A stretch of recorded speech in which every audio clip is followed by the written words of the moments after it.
Allô tout le monde, bienvenue à un nouvel épisode d'En attendant ma lettre de Poudlard. Puis aujourd'hui, j'avais tellement hâte de faire cet épisode-là sur les fanfictions.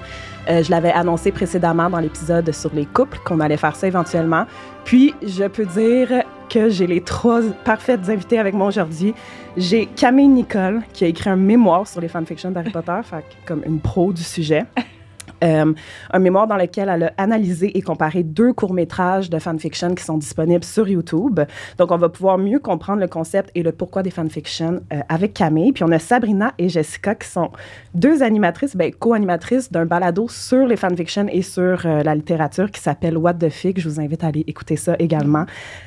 Puis, elles lisent beaucoup de fanfiction, donc j'ai vraiment hâte de jaser de ça avec vous, les filles. Allô! Allô! Bienvenue au balado. Merci de nous avoir accueillis. Comme j'ai dit, j'étais vraiment excitée de faire cet épisode-là depuis longtemps. Dès que j'ai décidé d'avoir mon balado d'Harry Potter, c'était clair que j'allais faire un épisode sur les fanfictions. J'avais hâte de trouver des gens avec qui échanger sur le sujet, des personnes qui, comme vous, qui en ont écrit, qui connaissent bien ça, puis on va pouvoir, comme juste un peu mieux ensemble, parler du phénomène des fanfictions, expliquer aux auditeurs, peut-être qui connaissent moins ça, comme qu'est-ce qu'il y a à gagner de lire des fanfictions, pourquoi les fans d'Harry Potter ressentent le besoin d'en écrire, d'en lire, puis c'est ça. Donc, voilà. Mais avant toute chose, je veux juste dire que l'épisode d'aujourd'hui s'adresse à un public mature et averti. Parce que, vu qu'on aborde le sujet des fanfictions, on va faire quelquefois référence à des scénarios sexuels qui peuvent déranger certains auditeurs peut-être. Donc, si vous avez moins de 13 ans, je vous dirais de peut-être valider avec un parent avant d'écouter l'épisode. Puis, c'était juste ça, c'était mon petit disclaimer parce que je veux juste être safe puis avertir avant qu'on en parle. Mais aussi, avant toute chose, comme à l'habitude, j'aime ça savoir mes invités sont dans quelle maison de Poudlard, c'est qui votre personnage préféré, parce que les réponses, honnêtement, sont toujours différentes, puis très variées. Donc, je vais commencer avec toi, Jessica. OK. Ben moi, ça va être Serdaigle. Yay! Je sens comme un mix Serpentard, Serdaigle, mais plus Serdaigle. Puis là, les personnages, je sais qu'il y a des gens qui vont me juger en écoutant le podcast, mais comme gardez en tête que je lis des fanfics, pas juste Harry Potter comme l'œuvre originale. Mais moi, ça va être Tom Riddle. Et j'ai un gros penchant avec le jeu qui est sorti et tout. Je trouve que la storyline de Sébastien Salo est vraiment le fun. Fait que c'est comme mes 2 personnages pas mal préférés, là. Sébastien Salo, là, Camille, j'ai vu que t'as hoché la tête. Ouais. Genre, oui! C'est un personnage, il fait quoi dans l'histoire? C'est genre le husband material. C'est comme c'est le Tom Riddle de Hogwarts Legacy. Ouais. Donc, c'est un Serpentard. Ouais, OK. of course. Ouais. OK, cool. Ben, j'ai hâte de jouer au jeu. Là. J'attends que ça sorte sur la Switch. Ouais. Mais La malédiction, moi aussi. Puis toi, Sabrina? Pour ma part, j'estime être une serpentard. Oui, t'as des belles boucles d'oreilles. Là. J'ai vu les petits serpents. C'était le temps des porter, tu vois. Oui, vraiment, ben, c'est clair. Serpentard, mon personnage favori, malgré tout, c'est Sirius Black.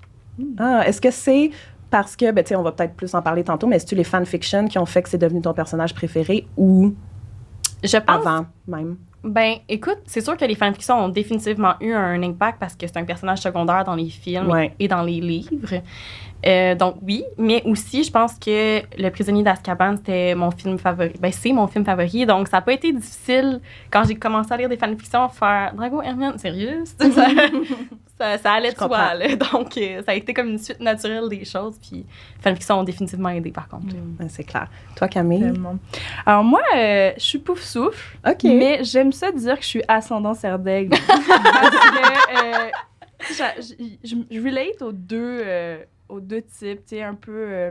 c'est sûr que être dans une maison qui est proche de la cuisine, ça, c'est toujours toujours gagnant pour moi. J'adore cuisiner puis j'adore manger. Mais en même temps, en tant que chercheuse, j'avoue que le petit Serdaigle, ça représente aussi un peu mon deuxième moi, tu sais. Le petit côté intellectuel, bibliothèque, là. Puis aussi parce que mon personnage préféré, ça a toujours été Luna. Donc, j'avoue que quand j'étais au secondaire, c'était vraiment je relatais beaucoup à Luna. C'est un peu son côté un peu dans la lune. Là. C'était pas mal moi. Elle est nostalgique, Luna. Ouais, aussi. Une petite enfant. C'est rafraîchissant. Elle reste jeune. Bon, j'adore vos réponses. C'est rare qu'on n'a pas de Gryffondor dans la salle. Je suis quand même contente. Oui, c'est vrai, hein? Puis moi, je suis sur le bord de switcher à Serpentard. Là, je sais plus pas en tout, là. Moi, je me dis une cosy Serpentard, en fait. Comme je suis très ambitieuse, mais tu me verras jamais au front. Ouais, c'est ça. Exact. C'est le côté ambition qui me parle full dans le Serpentard, mais le reste, pas tant. Mais c'est comme dominant chez moi, l'ambition. Mais on est peut-être... T'es peut-être comme Serdeg assemblant Serpentard. Ouais, Serdeg ascendant Poufsouffle. Ouais, probablement. Faudrait que je fasse un épisode éventuellement vraiment là, sur un gros deep dive là, dans les maisons, les qualités et tralala. Bâtir mon propre test peut-être aussi pour que les auditeurs puissent le faire. Bref, est-ce que vous êtes prête à parler de fanfiction? On est inarrêtable. Je sais, mais dans le fond, tu sais, je vais encore parler de votre balado un peu, là, parce que puis vous allez pouvoir le plugger en masse tantôt, mais j'ai écouté les 2 premiers épisodes dans lesquels vous faites vraiment un gros focus fanfiction. Fait que tout le monde, après avoir écouté notre épisode d'aujourd'hui, allez prendre le temps d'écouter tous les épisodes de What the Fic, mais je pense qu'après, vous vous concentrez un peu plus dans les livres. Là, mais pour ce qui est de fanfiction, les 2 premiers épisodes, ça fait quand même un bon survol. Puis vous parlez d'autres univers aussi, mais beaucoup d'Harry Potter. Fait que j'ai full aimé ça. À la fin de chaque épisode, on fait une référence à une fanfiction. Des fois, on fait des livres, mais on essaie vraiment de choisir des fanfictions aussi pour continuer à encourager les gens dans le livre. Puis nous aussi, on sort de nos petites zones de confort. Là. Je lis de la fanfiction depuis que j'ai 12 ans, fait que des fois, je lis vraiment tout le temps la même affaire. Ça fait du bien de sortir un peu de sa bulle. Je suis pas capable de faire ça encore. Oh non! On s'en parle tantôt. On va peut-être t'initier. Ouais, c'est ça, je me dis. D'abord, on va se lancer tranquillement. Je vais expliquer un peu c'est quoi une fanfiction, peut-être pour les gens qui savent pas trop c'est quoi. Dans le fond, une fanfiction, c'est un récit que certains fans vont écrire pour prolonger, amender ou même totalement transformer un produit médiatique qu'ils affectionnent. Donc, ça peut être un roman comme Harry Potter, un manga, une série télé, un film, un jeu vidéo ou même une célébrité. Je pense à toutes les fanfictions de One Direction. BTS, ces derniers temps, qui est très populaire aussi. Là. Qu'est-ce que tu as dit? BTS. Ah, BTS, c'est clair. Puis dans le temps, genre Tokyo Hotel, il y avait des fanfictions là-dessus. C'est terrible. Donc, ça peut honnêtement être tout.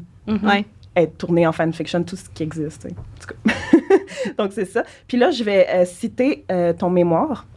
Donc, les fanfictions témoignent de l'admiration des fans envers une production culturelle, mais elles sont aussi l'expression de leur frustration. En effet, les fans restent à la merci des récits canons et des choix narratifs des industries culturelles qui les produisent. Leur créativité devient alors un moyen de travailler ces tensions avec les univers narratifs en les complétant, les modifiant et en partageant des idées avec d'autres membres du fandom. Donc, c'est vraiment ça, une fanfiction, tu sais. C'est devenir un peu... soit modifier quelque chose qui nous a déplu dans l'histoire, évidemment. Tu sais, si Rogue meurt, mais tu veux pas qu'il meure, tu peux écrire une histoire dans laquelle il est pas mort. Ou si tu veux écrire une histoire sur comment ça se passe pour Ron et Hermione, leurs années après l'école, quand ils sont en couple, ça peut être ça aussi. Donc, ça peut être pour, comme je viens de dire, prolonger ou modifier. Ou même, bref, venir compléter le récit. Là, je voulais faire un peu comme vous avez fait dans votre balado, juste des mots qu'on va utiliser aujourd'hui, je pense. Justement, un que je viens d'emprunter, canon. Donc, canon, c'est tout ce qui est... original. Tout ce qui est original. Tout ce qui est comme dans le récit officiel. Genre, ce qui est propre à l'œuvre. Propre à l'univers. Qui n'a pas été modifié. Ce qui est vrai, genre. Exact. Fait que, mettons, Rogue qui meurt, c'est vrai. Rogue qui meurt pas, c'est pas canon. Exact. Je vais prendre c'est ça. Fait que dès qu'on tombe dans le non-canon, c'est comme un univers alternatif, tu sais.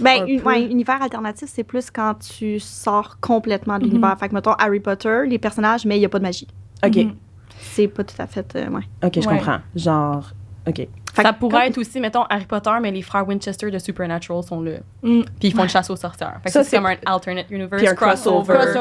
Multiverse, c'est très large, là, l'univers de la fanfiction. Les possibilités sont comme infinies.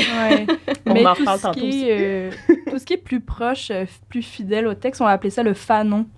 Donc, de fan et canon. Fait que ça va être plus... Mon Dieu, même moi, il y a des termes que je connaissais pas, j'apprends des choses. Moi, j'adore ça parce qu'on se pense pour des experts, mais on va sortir d'ici éduqués, j'ai l'impression.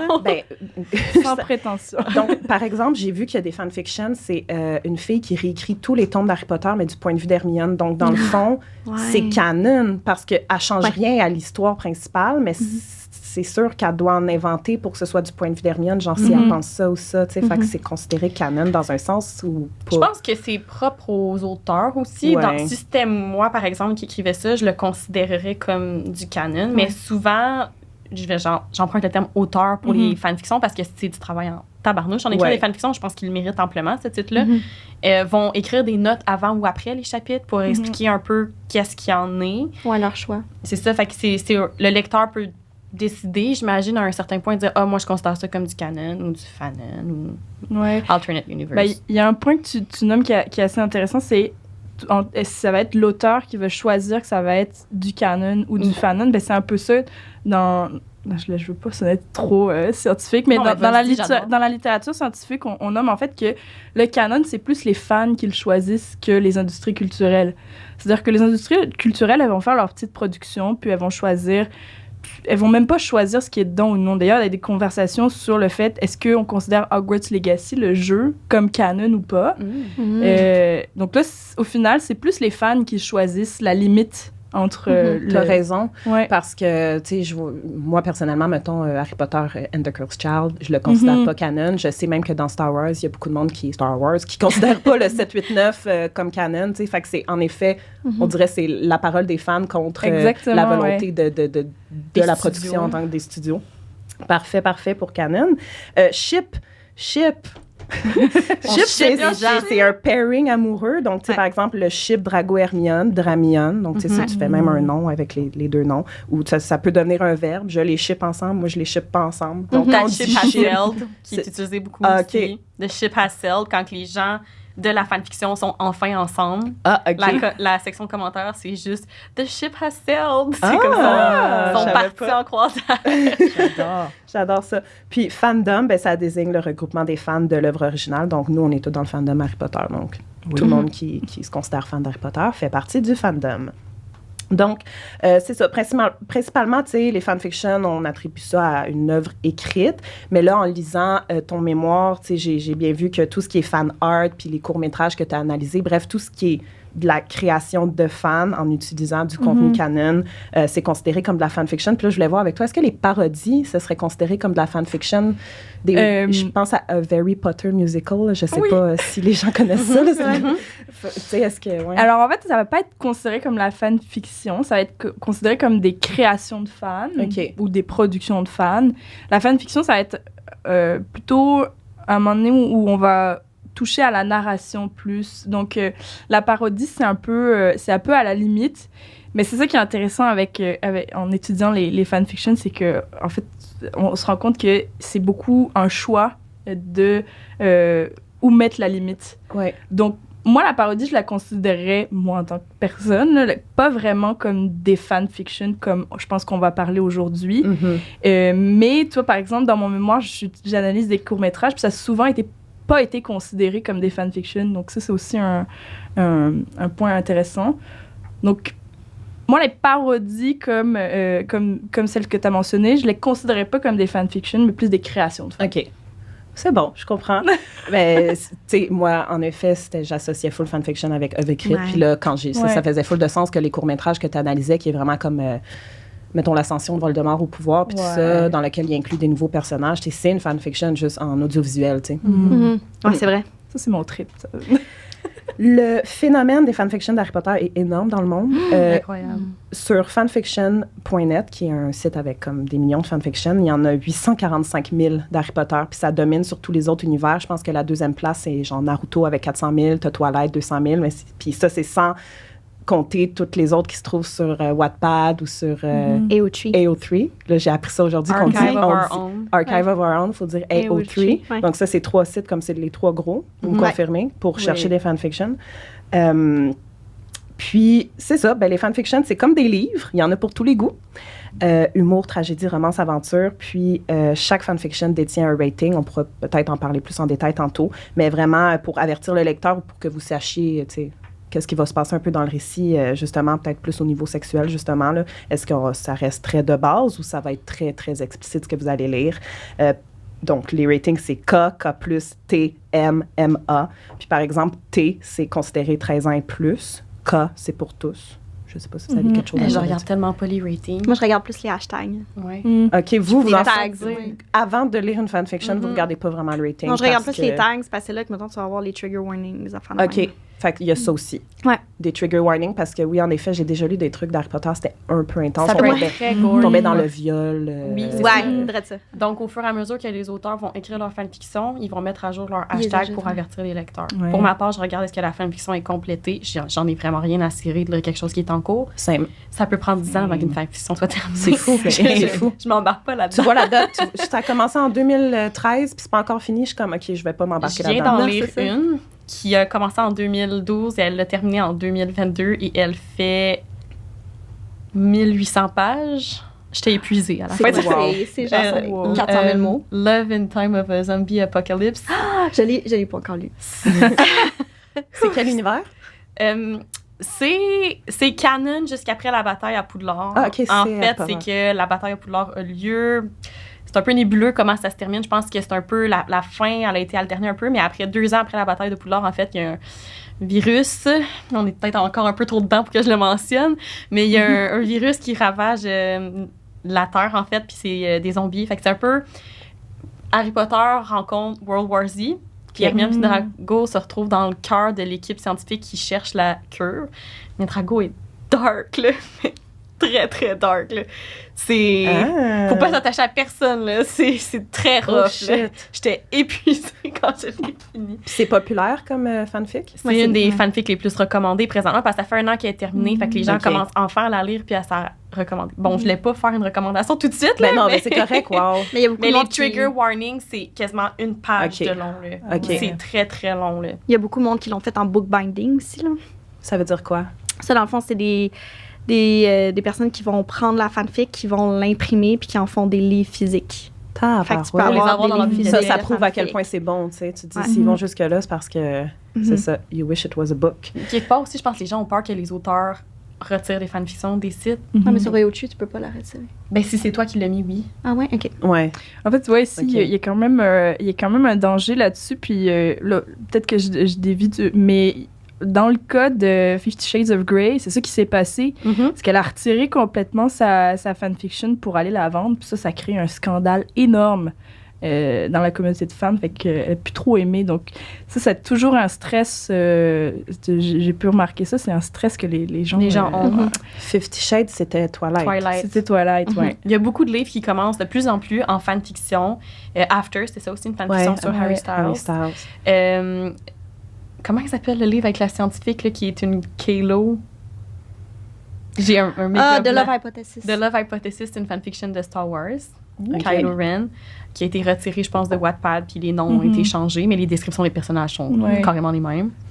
Donc, ça arrive de plus en plus. Les gens écrivent des fanfictions, si ça a un certain succès, on retire, on change les noms, puis on vend ça. Parce que les gens de l'univers de la fanfiction... Pas trop. En même temps, j'ai de la difficulté parce que comme go get your money girl, mais une partie de moi qui est comme ouais, ça a commencé comme une fic, ça devrait rester une fic. Ouais, je comprends. Mais c'est vrai que des fois, tu lis des fics puis c'est tellement bon. Ces auteurs-là, c'est comme un talent inné.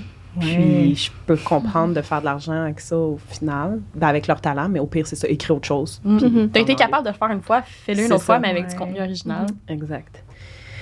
Camille, donc pour nous lancer un peu plus dans le théorique là, de la fanfiction, j'aimerais ça que tu nous expliques le concept du transmedia storytelling, comment ça s'incarne dans la franchise d'Harry Potter, puis expliquer aussi le concept des espaces blancs que je trouvais très intéressant de comprendre c'était quoi, puis nous expliquer aussi, parce que c'est beaucoup de choses que je te demande, pourquoi, en tant que fan, on ressent le besoin de produire et de consommer des fanfictions. Ouais, alors je vais essayer de rendre ça le plus sympa possible.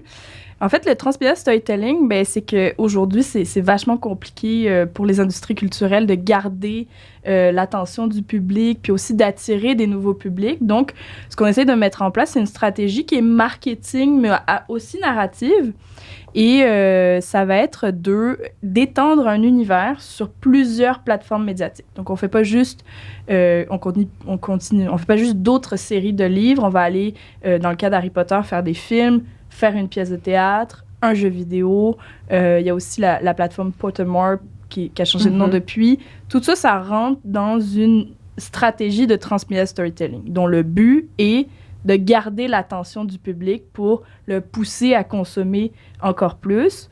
L'avantage narratif de ça, tu sais, ce que je trouve qui est plus le fun peut-être par rapport à d'autres stratégies marketing, ben, c'est que ça offre un univers narratif qui est super riche. Là. Tu peux faire un podcast au complet avec beaucoup d'épisodes. Donc, ça montre la richesse narrative de l'univers en question et de la stratégie qui est mise en place. Et puis, ce qui est le fun, c'est que chaque fan va pouvoir avoir une expérience différente de plus ou moins, là, il y en a quand même qui se regroupent, là, mais il va pas avoir, les fans vont pouvoir avoir une expérience différente du contenu moi, j'ai commencé par voir les films, puis après, j'ai lu les livres. Il y en a qui vont pouvoir dire, j'ai commencé par jouer le jeu, puis après, je me suis intéressée au livre. Donc ça, c'est des discussions qui sont super intéressantes, fait que ça crée des communautés. Quand on garde l'attention d'un public, on va créer une communauté de fans. Donc, on parlait des fandoms. Et donc ça, c'est super intéressant à la fois pour la compagnie, pour Warner Brothers, pour l'autrice, mais c'est aussi intéressant pour les gens qui lisent puis qui consomment ces produits-là, parce que ça étend la réception. On ne fait pas juste lire le livre ou regarder le film, on en parle, on fait des podcasts encore, je te nomme, c'est une petite béquille d'exemple, tu sais, ça crée quelque chose, ça crée des liens sociaux, puis c'est ça qui est super intéressant au-delà juste de l'aspect marketing de la chose. Donc, ça, c'est super intéressant. Mais dans le fond, fanfiction, c'est du transmedia storytelling. Ouais, alors ça, c'est un peu un débat parce que, en fait, le transmedia storytelling, ça va être les industries culturelles qui les mettent en place. Donc, qui les contrôlent. Donc, ça va être plus le canon, mais le fait que les fans fassent des fanfictions, ça fait aussi partie de leur stratégie. Donc là, il y a des compagnies qui vont choisir de laisser beaucoup la place aux fanfictions. Ça va être notamment le cas de Disney. Ils vont être quand même assez loose là-dessus. Dans l'univers de Star Wars, c'est assez commun. Par contre, Warner Brothers Pictures, en tout cas dans le cas des courts-métrages, ils sont assez rapides sur la gâchette pour aller briser des projets. Mais tout ce qui est fanfiction écrite, c'est correct. OK. Ouais, c'est ça que j'ai lu dans ton truc, là, que justement, ils ont des contraintes là, sur les fans qui veulent faire des courts-métrages. Là, c'est ça, c'est que... à partir d'Harry Potter. Ouais, les fanfictions que j'ai étudiées, ils ont lancé des plateformes de sociofinancement, puis hop, ils se sont vus fermer la plateforme de sociofinancement. Hop, ça s'en va en des discussions juridiques. J'imagine que, je sais pas, moi, j'ai projet de faire ça. Je reçois un courriel ou une mise en demeure de Warner Brothers Pictures. Je rigole pas, là. Donc, c'est dissuasif, mais en même temps, c'est un peu la conclusion de ma recherche. Ça ne les empêche pas. Donc, ça prouve qu'il y a quelque chose. Puis, tu parlais, une des questions, c'était qu'est-ce qui nous pousse à faire ça? Ouais. Eh bien, c'est ça aussi, c'est notre plaisir, c'est notre amour pour l'œuvre. Donc, on s'en fout de Warner Brothers Pictures. On va continuer notre projet, on va continuer à écrire notre œuvre. Il y a aussi les frustrations. Tu le mentionnais au début, les frustrations, il y a quelque chose, il y a un choix narratif qui ne me plaît pas, je décide de le prendre et puis je vais le modifier. Et là, c'est un aspect que je n'ai pas mentionné dans ma recherche, mais qui pourrait être intéressant si ça intéresse des chercheurs de futur. C'est aussi, dans le cas des courts-métrages, je pense qu'il y a un aspect d'immersion. Je pense que les gens qui ont filmé les courts-métrages que j'ai étudiés, ils ont eu du fun à se déguiser, à jouer des personnages. C'est du cosplay, en fait. Ouais, c'est du cosplay version cinéma. Fait que je pense qu'il y a un aspect d'immersion dans l'univers qui doit être sympa. Il y en a beaucoup aussi des fanfictions où on va s'écrire dans l'univers, se rajouter. Ça, je pense aussi que ça peut rentrer dans l'immersion. Oui. Ouais. Puis, pour les espaces blancs, donc venir combler des espaces blancs, ça, c'est vraiment tout ce qui est considéré comme on sait que c'est arrivé, mais ça n'a pas été écrit. Donc, par exemple, les courts-métrages, c'est exactement ça, c'est l'ascension de Voldemort. Donc, je sais qu'on voit, par exemple, le médaillon dans ce court-métrage-là, c'est vraiment comme toute sa création des Horcruxes, je pense, à monter au pouvoir, bref, les années dans la Première Guerre. Là, ça, c'est super intéressant parce qu'on ne sait pas exactement comment il fait les Horcruxes, là, Voldemort. Et puis, donc, ça a été un sujet. Là, les fans que j'ai étudiés étaient comme, mais là, ça m'intéresse de savoir comment il a fait les Horcruxes. Puis, donc, ça s'appelle un espace blanc. Donc, en fait, quand on crée une œuvre, on s'imagine son lectorat modèle, comme Umberto Eco dirait. On s'imagine quelqu'un qui va lire notre livre, puis on s'imagine qu'il est capable de remplir les espaces blancs. En interprétant finalement l'œuvre. Mais ce qui est super intéressant, c'est que ça permet, en fait, c'est des espaces de créativité pour les fans parce que t'as envie de savoir, un exemple classique, c'est les Maraudeurs, là, c'est comme, j'aurais pu faire mon mémoire là-dessus, mais là, on sait ce qui se passe, on sait à peu près, on sait ce qui s'est passé, qu'ils sont mis en animagus et tout ça, mais ça, c'est un espace blanc qui est super commun dans l'univers des fanfictions. on a envie de savoir, on a envie de... Vraiment. Donc, c'est un peu... C'est à la fois une frustration, mais un désir de... Ça fait émerger de la créativité aussi. 100%. Vraiment. Est-ce qu'il y avait autre chose que je t'avais demandé? Qu'est-ce que ça vient... je pense qu'on vient un peu de le répondre. Qu'est-ce que ça vient bonifier, tu sais, de lire des fanfictions par rapport à notre rapport, justement, à l'œuvre originale? Tu sais, ça vient, je pense, justement, peut-être combler un manque qu'on a ressenti en tant que lecteur. Là. C'est ça vient souvent combler un manque. Alors, c'est sûr que moi, j'ai étudié plus l'aspect, celle qui remplissait ces espaces-là. Donc, ça vient combler un manque. Ça vient aussi...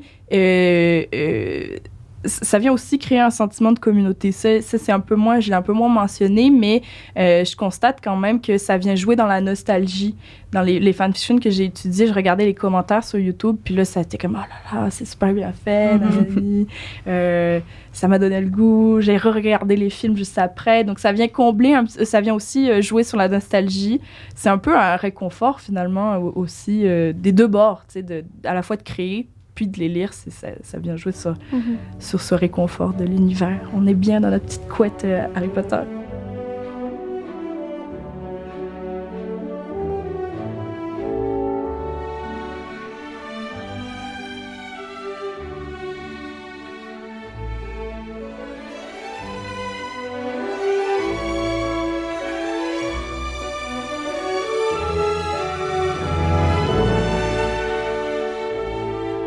Sab, puis Jess, moi, je veux savoir pourquoi, quand vous avez décidé de créer un podcast, est-ce que c'était d'abord l'idée de créer un balado sur les fanfictions, puis éventuellement, c'est devenu plus large comme littérature, juste comme ce que vous lisez, puis des recommandations, puis juste... vous comprenez ma question. Puis pourquoi, justement, avoir décidé de faire un balado et d'y accorder une aussi grande place à la fanfiction? Veux-tu y aller? OK.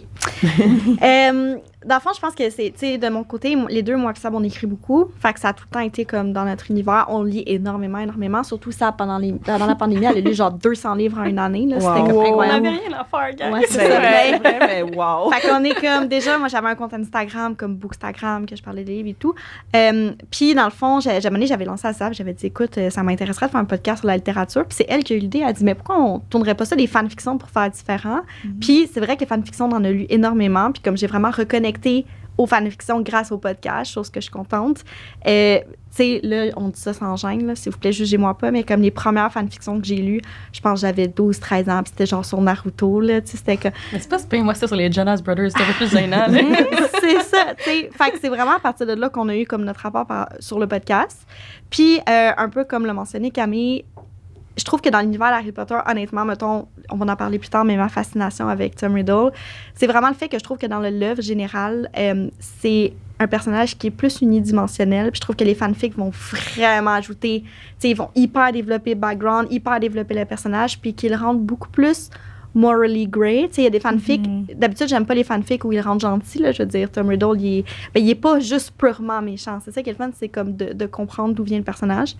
Fait que c'est vraiment ça, dans le fond, qui m'a accroché au fanfic, c'est le fait que ça vient combler quelque chose. Sab, est-ce que tu as quelque chose à ajouter par rapport à ça? Ben, pour ma part, c'est que je lis tellement de fanfictions, puis il y en a tellement qui sont meilleures que des œuvres originales publiées. Oui. Je trouvais qu'il était temps qu'on reconnaisse la fanfiction comme un genre littéraire à part entière. Aussi, il existe beaucoup de podcasts sur la littérature. Donc, j'avais dit à Jessica, comment est-ce qu'on va se démarquer? Parce que parler de livres, on peut faire ça n'importe quand. On sauve une bouteille de vin, on met 2 micros, puis let's go. Là. Mais comment est-ce qu'on va aller se démarquer sur le marché des podcasts? Donc, ça, c'est un peu la tendance qu'on a prise d'un point de vue peut-être plus marketing. Mais j'étais vraiment tannée qu'on n'en parle pas de la fanfiction comme celle que j'ai mentionnée tantôt. C'est 1800 pages. C'est quand la dernière fois que vous avez lu un livre? Un publié de 1800 pages, Jamais. ça se fait pas. Puis je voudrais pas, là. Comme je voudrais pas, je trouve ça intimidant quand ils ont plus que 300 pages, mais sur une Kindle, ça se lit bien, disons, là, ça glisse, ça y va. Fait qu'il y avait ça aussi, qu'on était comme là, il est temps que quelqu'un mentionne la fanfiction pour qu'on fasse honneur au travail de ces auteurs-là, parce que c'est vraiment des années de labeur. Puis je pense que ça doit être autant difficile de suivre les événements en fanfiction que tu fais vivre à tes personnages que d'écrire une œuvre originale. Oui, parce qu'il faut que tu te cales à ce qui existe quand même déjà un peu de base. Là. Le guide est comme préécrit, les règles sont existantes. Ça, c'est le côté nostalgie que tu as mentionné tantôt, que je pense que les fanfictions puisent vraiment beaucoup là-dedans. Puis aussi, c'est parce que, pour ma part, lire de la fantaisie, des œuvres originales, je suis vraiment rendue tannée. Même quand j'essaie de faire la différence, c'est tout le temps la même affaire. Donc, pour moi, la fanfiction, je me dis, tant qu'à relire la même chose, je vais retourner dans quelque chose que je suis confortable. Puis, à partir de ce point de départ-là, on va aller vers quelque chose d'original, avec des personnages que j'aime déjà. Puis, on a du contrôle aussi, beaucoup plus. Pour les gens qui sont anxieux, ça peut être réconfortant de lire de la fanfiction. On connaît nos personnages, on connaît nos ships, on sait ce qu'on aime, ce qu'on n'aime pas. On a juste à lire les hashtags. Ton nombre de mots, il est prédéterminé. Il y a beaucoup de paramètres que tu peux contrôler. Ben, c'est ça ma prochaine question, mais tu viens d'y répondre un peu. C'est quoi la différence entre lire un livre, une œuvre originale, un livre de fiction normale, puis une fanfiction? Moi, je veux dire, entre lire un livre puis une fanfiction, la fanfiction, je la lis tellement plus vite, je m'accroche tellement plus facilement. Puis justement, tu parlais de la longueur. En ce moment, je lis Isolation. Genre, je l'avais jamais lu, puis je la recommandais comme si je l'avais lu. Là, je suis en train de la lire, puis il y a 49 chapitres. C'est quand même des longs chapitres. Là. Mais je lis tellement vite. Hier, là, je revenais de voyage, puis dans l'avion, là, j'ai lu ça pendant 5 heures dans la journée, mais je ferais jamais ça avec un vrai livre. Je lirais 2 chapitres, puis je serais comme, c'est fini pour la journée, je suis bonne, j'ai lu 2 chapitres, mais comme la fanfiction, c'est différent. Genre, on dirait, c'est comme tu as dit, tu connais les personnages, tu peux mieux contrôler, en choisissant ta fanfiction, genre, tu sais à quoi t'attendre, je sais pas, c'est vraiment cool. J'adore ça. Il y a beaucoup, en écrivant aussi, moi, ce que j'aime, c'est de faire ce que je veux, puis d'avoir des rebondissements qui sont vraiment inattendus pour des personnages. Puis l'univers magique de Harry Potter, en fait, il y a, je sais pas comment exprimer ça, mais il y a des contextes qui sont propres à l'univers canon, comme la guerre, mais il y a des contextes qui sont nés de la fanfiction, qui sont en train de devenir des trends qu'on retrouve de plus en plus. Puis je trouve ça incroyable de voir la créativité des gens aller. Parce que en fait, c'est comme si on donnait un jeu de cartes déjà prédéterminé, puis qu'on disait « gagne la partie ». Puis là, t'es comme « OK, là, au moins, je connais... » c'est même pas mon jeu, c'est pas moi qui ai pigé, on joue à quoi, je le sais pas. C'est vrai. Fait que là, alors que là, au contraire, t'es comme, OK, là, je sais dans quoi je m'embarque. Un trend, sais-tu, j'écoutais ton épisode tantôt, les mariages comme forcés après la guerre. Oui, c'est exactement ça que je pensais. Donc, il va y avoir, par exemple, Villa Draco, que moi, j'aime vraiment beaucoup. Donc, Fleur, c'est le seul personnage, Fleur et Gabriel, qui sont partiellement Villa, qui sont introduits au cours de Harry Potter, que c'est comme un peu des sirènes des villas, en termes de caractéristiques.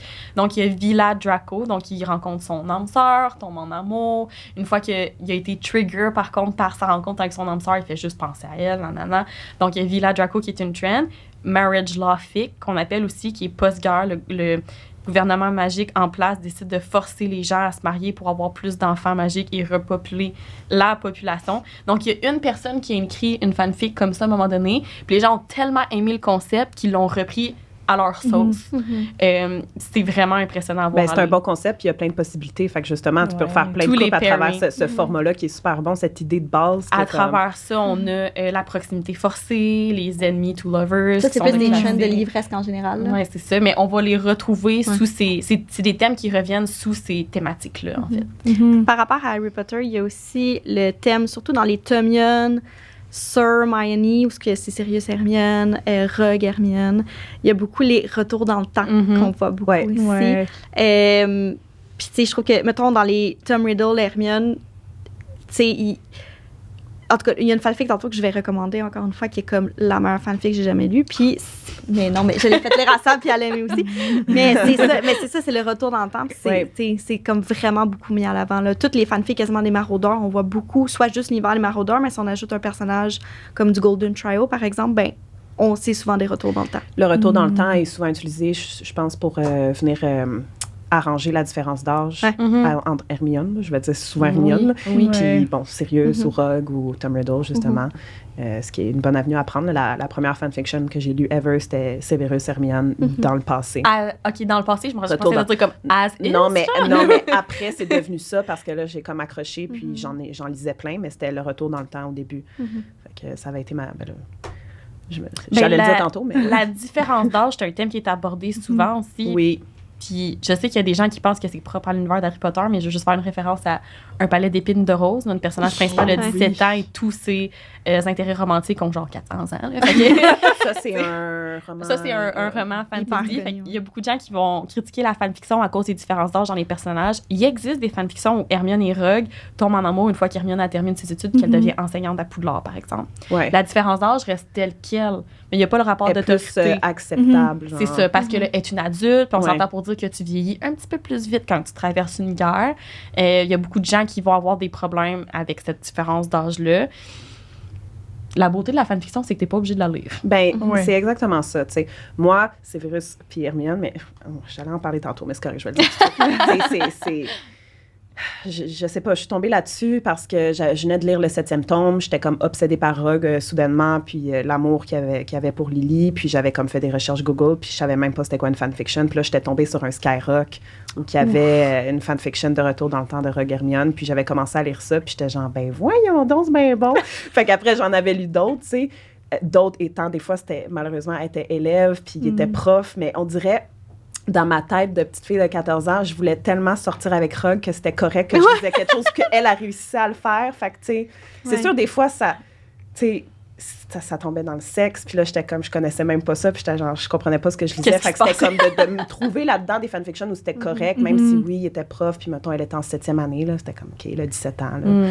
Il est 2 fois plus vieux qu'elle, là, quand même. Oui. Là. Mais les acteurs ont vieilli beaucoup les personnages dans notre tête. Mais en réalité, au moment où on rencontre Sirius Black dans le prisonnier d'Azkaban, il y a quoi? Il y a comme 34, 35?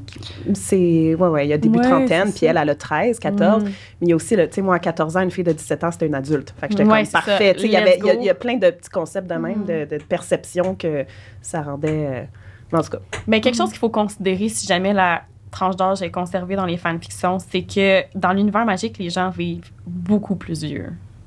Donc, ça se peut que... Puis là, je tiens pas à légitimiser ça, là, mais je tiens juste à mentionner que c'est un facteur qui est souvent pris en considération par les auteurs. Les gens vivent plus longtemps, donc la différence d'âge est comme amenuisée, j'imagine. Ouais.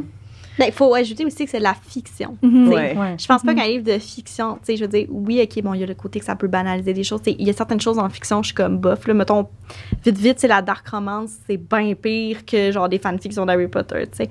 Mais ça reste que, comme Sab le dit, puis je pense que c'est ça le point où qu'on veut passer, c'est que c'est de la fiction. Fait que même si, exemple, on lit une fanfiction entre Severus et Hermione, puis il y a une grosse différence d'âge, puis c'est pas moralement acceptable, c'est de la fiction. T'sais, c'est pas dans la réalité. Fait que c'est complètement différent de si c'était... Tu sais, je pense qu'à notre âge, c'est sûr, quand t'es très, très jeune, ça peut être différent, mais quand t'es majeur averti, t'es capable de faire la différence entre un univers fictif que t'acceptes certaines choses versus la réalité que tu l'accepterais pas. Là.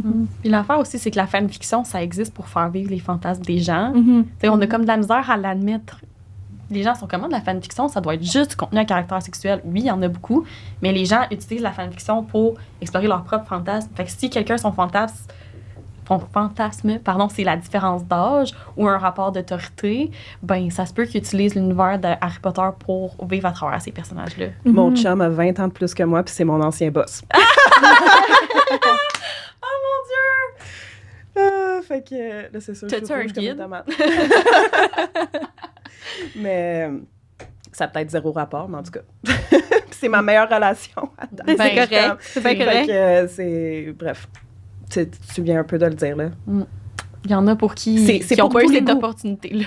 C'est pour tous les goûts, les fanfictions. Fait en effet, tu choisis... Personne t'impose de lire Severus puis Hermione. Personne t'impose de lire Ron puis Ginny. Puis parce que ça se peut, ça aussi, là, tu sais, des... c'est quoi? C'est fanfiction Mortal Instruments, là, que c'était inspiré de ça. C'était une fanfiction de Ron puis Ginny qu'elle a repris en roman.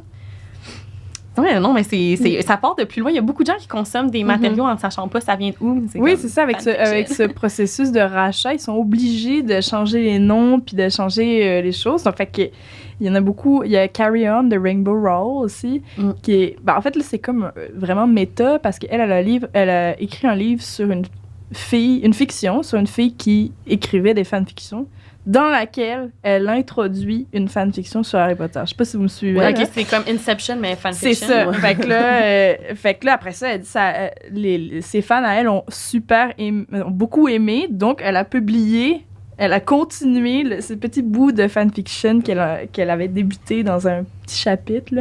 Puis ça, c'est un drari. Oh! Ça, c'est très populaire. Il y a Drarry puis Drapple qui sont deux très populaires. Drapple étant Drago et sa pomme. On m'a écrit là-dessus il y a quelques jours, puis vous en avez parlé dans votre balado. Je comprends pas pourquoi c'est populaire. C'est à cause, tu sais, le film, dans le fond. Il mange sa pomme. Ouais, c'est ça. Il y a vraiment du monde. Parce que, tu sais, dans les fanfictions, là, il y a des fanfictions sérieuses. Puis j'aille ça aborder ce sujet-là, parce que je me dis tout le temps, le monde va décrédibiliser solide les fanfictions. Mais comme, tu sais, les fanfictions, il y en a, en tout cas, toutes celles que je lis, elles sont genre 100 000 mots et plus, puis c'est vraiment hyper qualitatif. Ils ont des correcteurs en arrière, c'est vraiment la grosse qualité. Mais il y a vraiment des tendances what the fuck en fanfiction, là. Genre, moi, puis Sam, on avait fait un épisode sur les tendances les plus bizarres qu'on pourrait trouver dans les fanfictions d'Harry Potter. Il y en a un, c'est genre le monstre, tu sais, du... c'est le calamar du lac. Avec le château. Tu sais, c'est même pas des personnes morales ou physiques, c'est des entités... Oui, puis la fille, c'est pas comme si, genre, c'est un one-shot de 500 mots, là. Tu sais, il y a du développement là-dedans. Puis t'as, genre, Draco puis sa pomme, c'est comme quelque chose qui revient. Mais je pense que c'est comme un meme qui a été fait sous forme de fanfiction, là, j'imagine. La fanfiction la plus longue à ce jour, c'est une fanfiction de Mario Bros, là. Oui, tu le disais dans l'épisode que j'ai écouté tantôt, de Super Mario Bros. Il y en a vraiment de tout, là. 4 millions de mots, là, genre. Fait que c'est important sur les plateformes de savoir où chercher. Il faut pas juste arriver sur fanfiction.net puis cliquer sur Harry Potter, ça va être...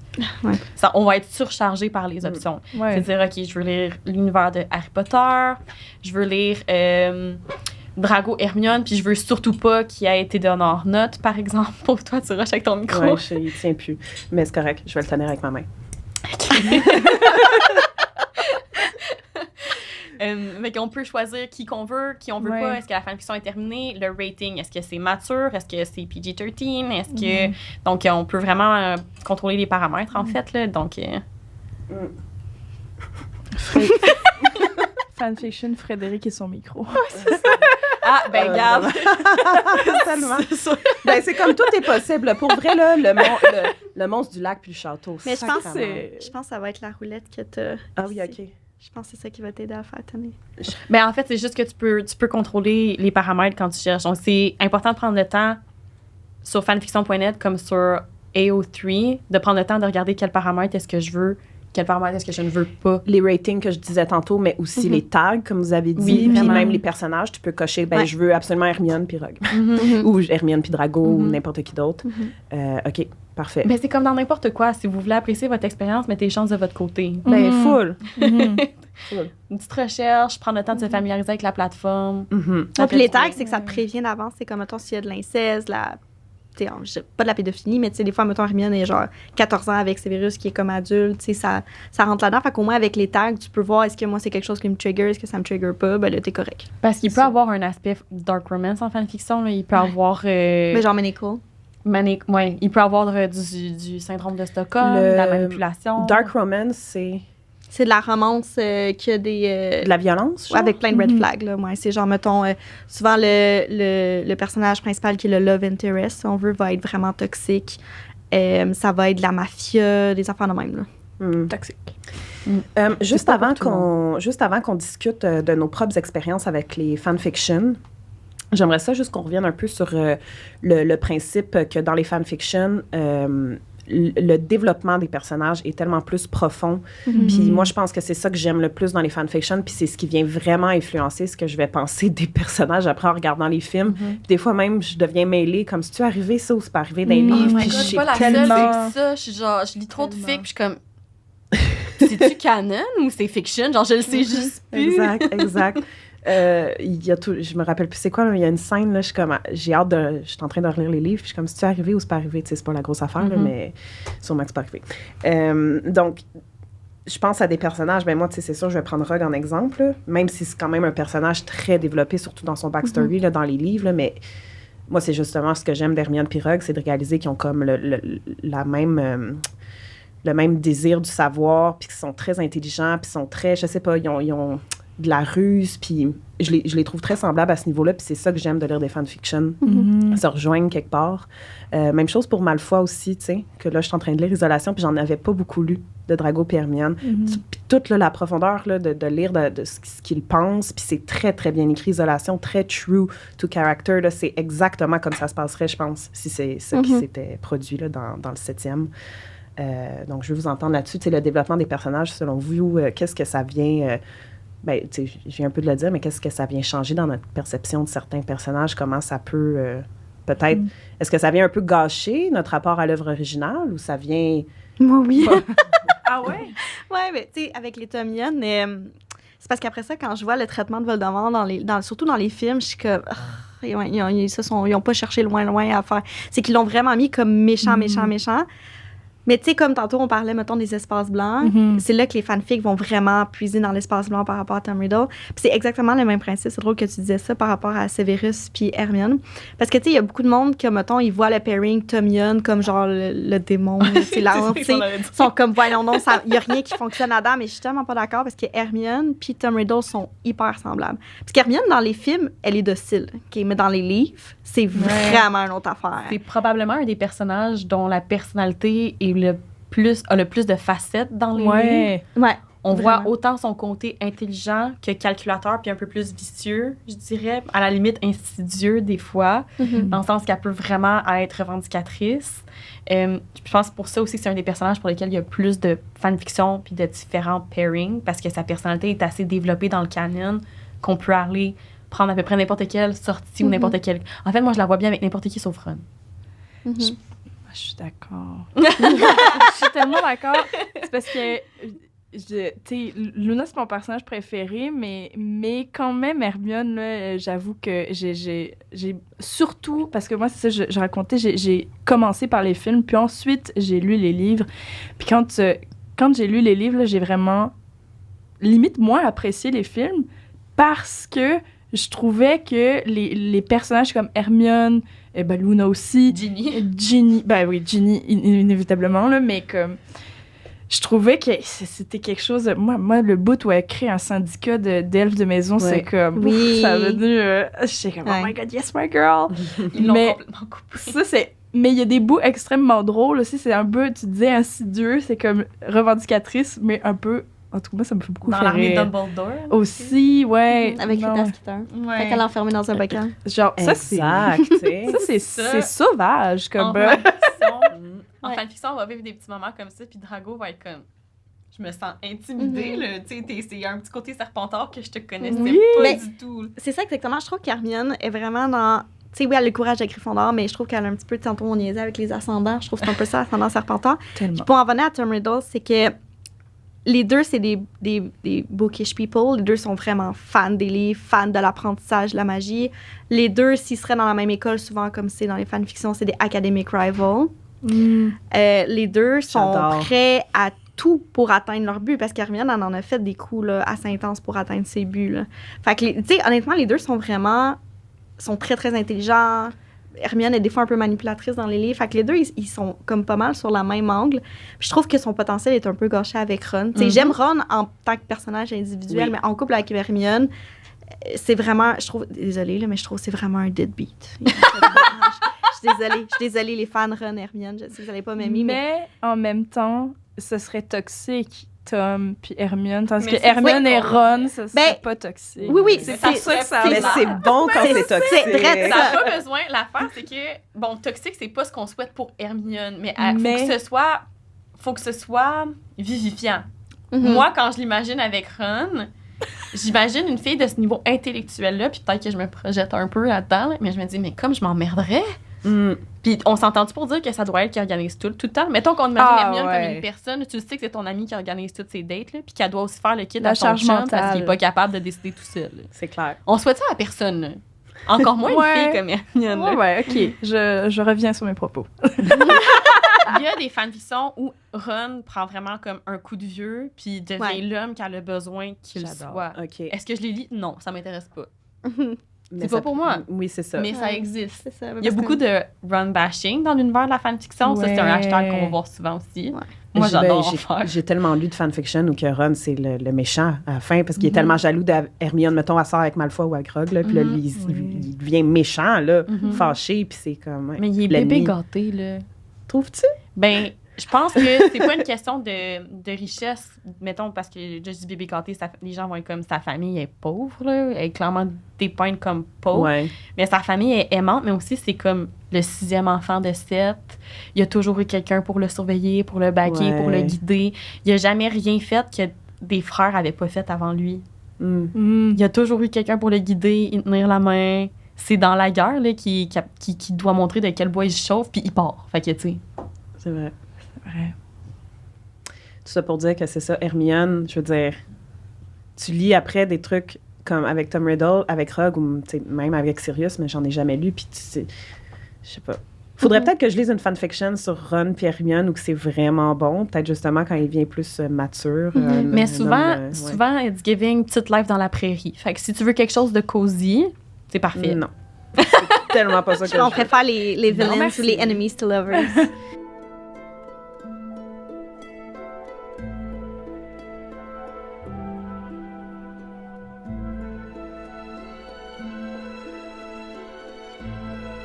Maintenant, j'aimerais... Ben, on a déjà un peu frôlé le sujet, là, mais qu'on parle des genres de fanfiction d'Harry Potter qui nous attirent le plus, là, selon nos goûts personnels. Là. Jess puis moi, on a pas mal dit, moi, c'est Rogue Hermione, Drago Hermione. C'est beaucoup Hermione là, qui est utilisé comme personnage féminin dans des pairings, là, parce que, justement, elle est tellement, je sais pas, elle est complète. Tu as plein de facettes différentes. Tu peux vraiment jouer facilement avec ce personnage-là puis faire plein d'histoires différentes. C'est super cool. Fait que je vais vous entendre là-dessus, puis aussi sur vos expériences personnelles là, face à la fanfiction. Là, d'où ça vient, c'est quoi les premières que vous avez lues, blablabla. Toi, Camille, t'en as écrit ou t'en as lu? Moi, j'en ai jamais écrit, mais j'en ai corrigé. J'ai eu... Avec des bêta-lectrices? Oui, wow. En fait, c'est comme ça que j'ai découvert l'univers de la fanfiction. C'est-à-dire que... Bon, là, c'est quoi le terme que t'as dit, excuse? Bêta-lectrice. Bêta-lectrice, OK. Alors, moment cringe, j'étais sur un espèce de jeu en ligne / forum d'équitation. Okay. À l'âge de... Oui! Suivez-moi, ça s'en vient. À l'âge de comme... Ouais, 12 ans à peu près. Et en fait, pour se démarquer un petit peu, puis parce que j'étais... je venais de commencer à lire les livres. Et donc, j'ai fait ma page Harry Potter Cheval. C'est une fanfiction, ça, Harry Potter? Non, c'était un espèce de jeu en ligne où tu pouvais Harry Potter cheval. Créer des élevages de chevaux. Fait que je nommais tous mes chevaux. J'avais les noms de personnages, les sortilèges, des affaires comme ça. Oui, ça existe. Et le site existe encore, d'ailleurs. Et, mais j'ai tout perdu mon compte. Mais donc, ma page, c'était ça. Je me créais mon identité élevage Harry Potter. Et donc, je me suis créé des amis fans de chevaux et de Harry Potter. Et c'est comme ça que j'ai commencé. Il y a une de mes amies en ligne qui m'a envoyé un message en me disant j'aimerais ça publier sur fanfiction.net, mais j'ai peur. Est-ce que tu voudrais relire et tout ça? Je suis comme, bien sûr! Donc là, je relis. Puis c'était une fanfiction de... En fait, tu sais, quand au moment où... mon Dieu, je perds mes mots. Au moment où Sirius se bat contre Peter Pettigrew et qui lui chope le doigt, là. Okay. C'était cette scène-là.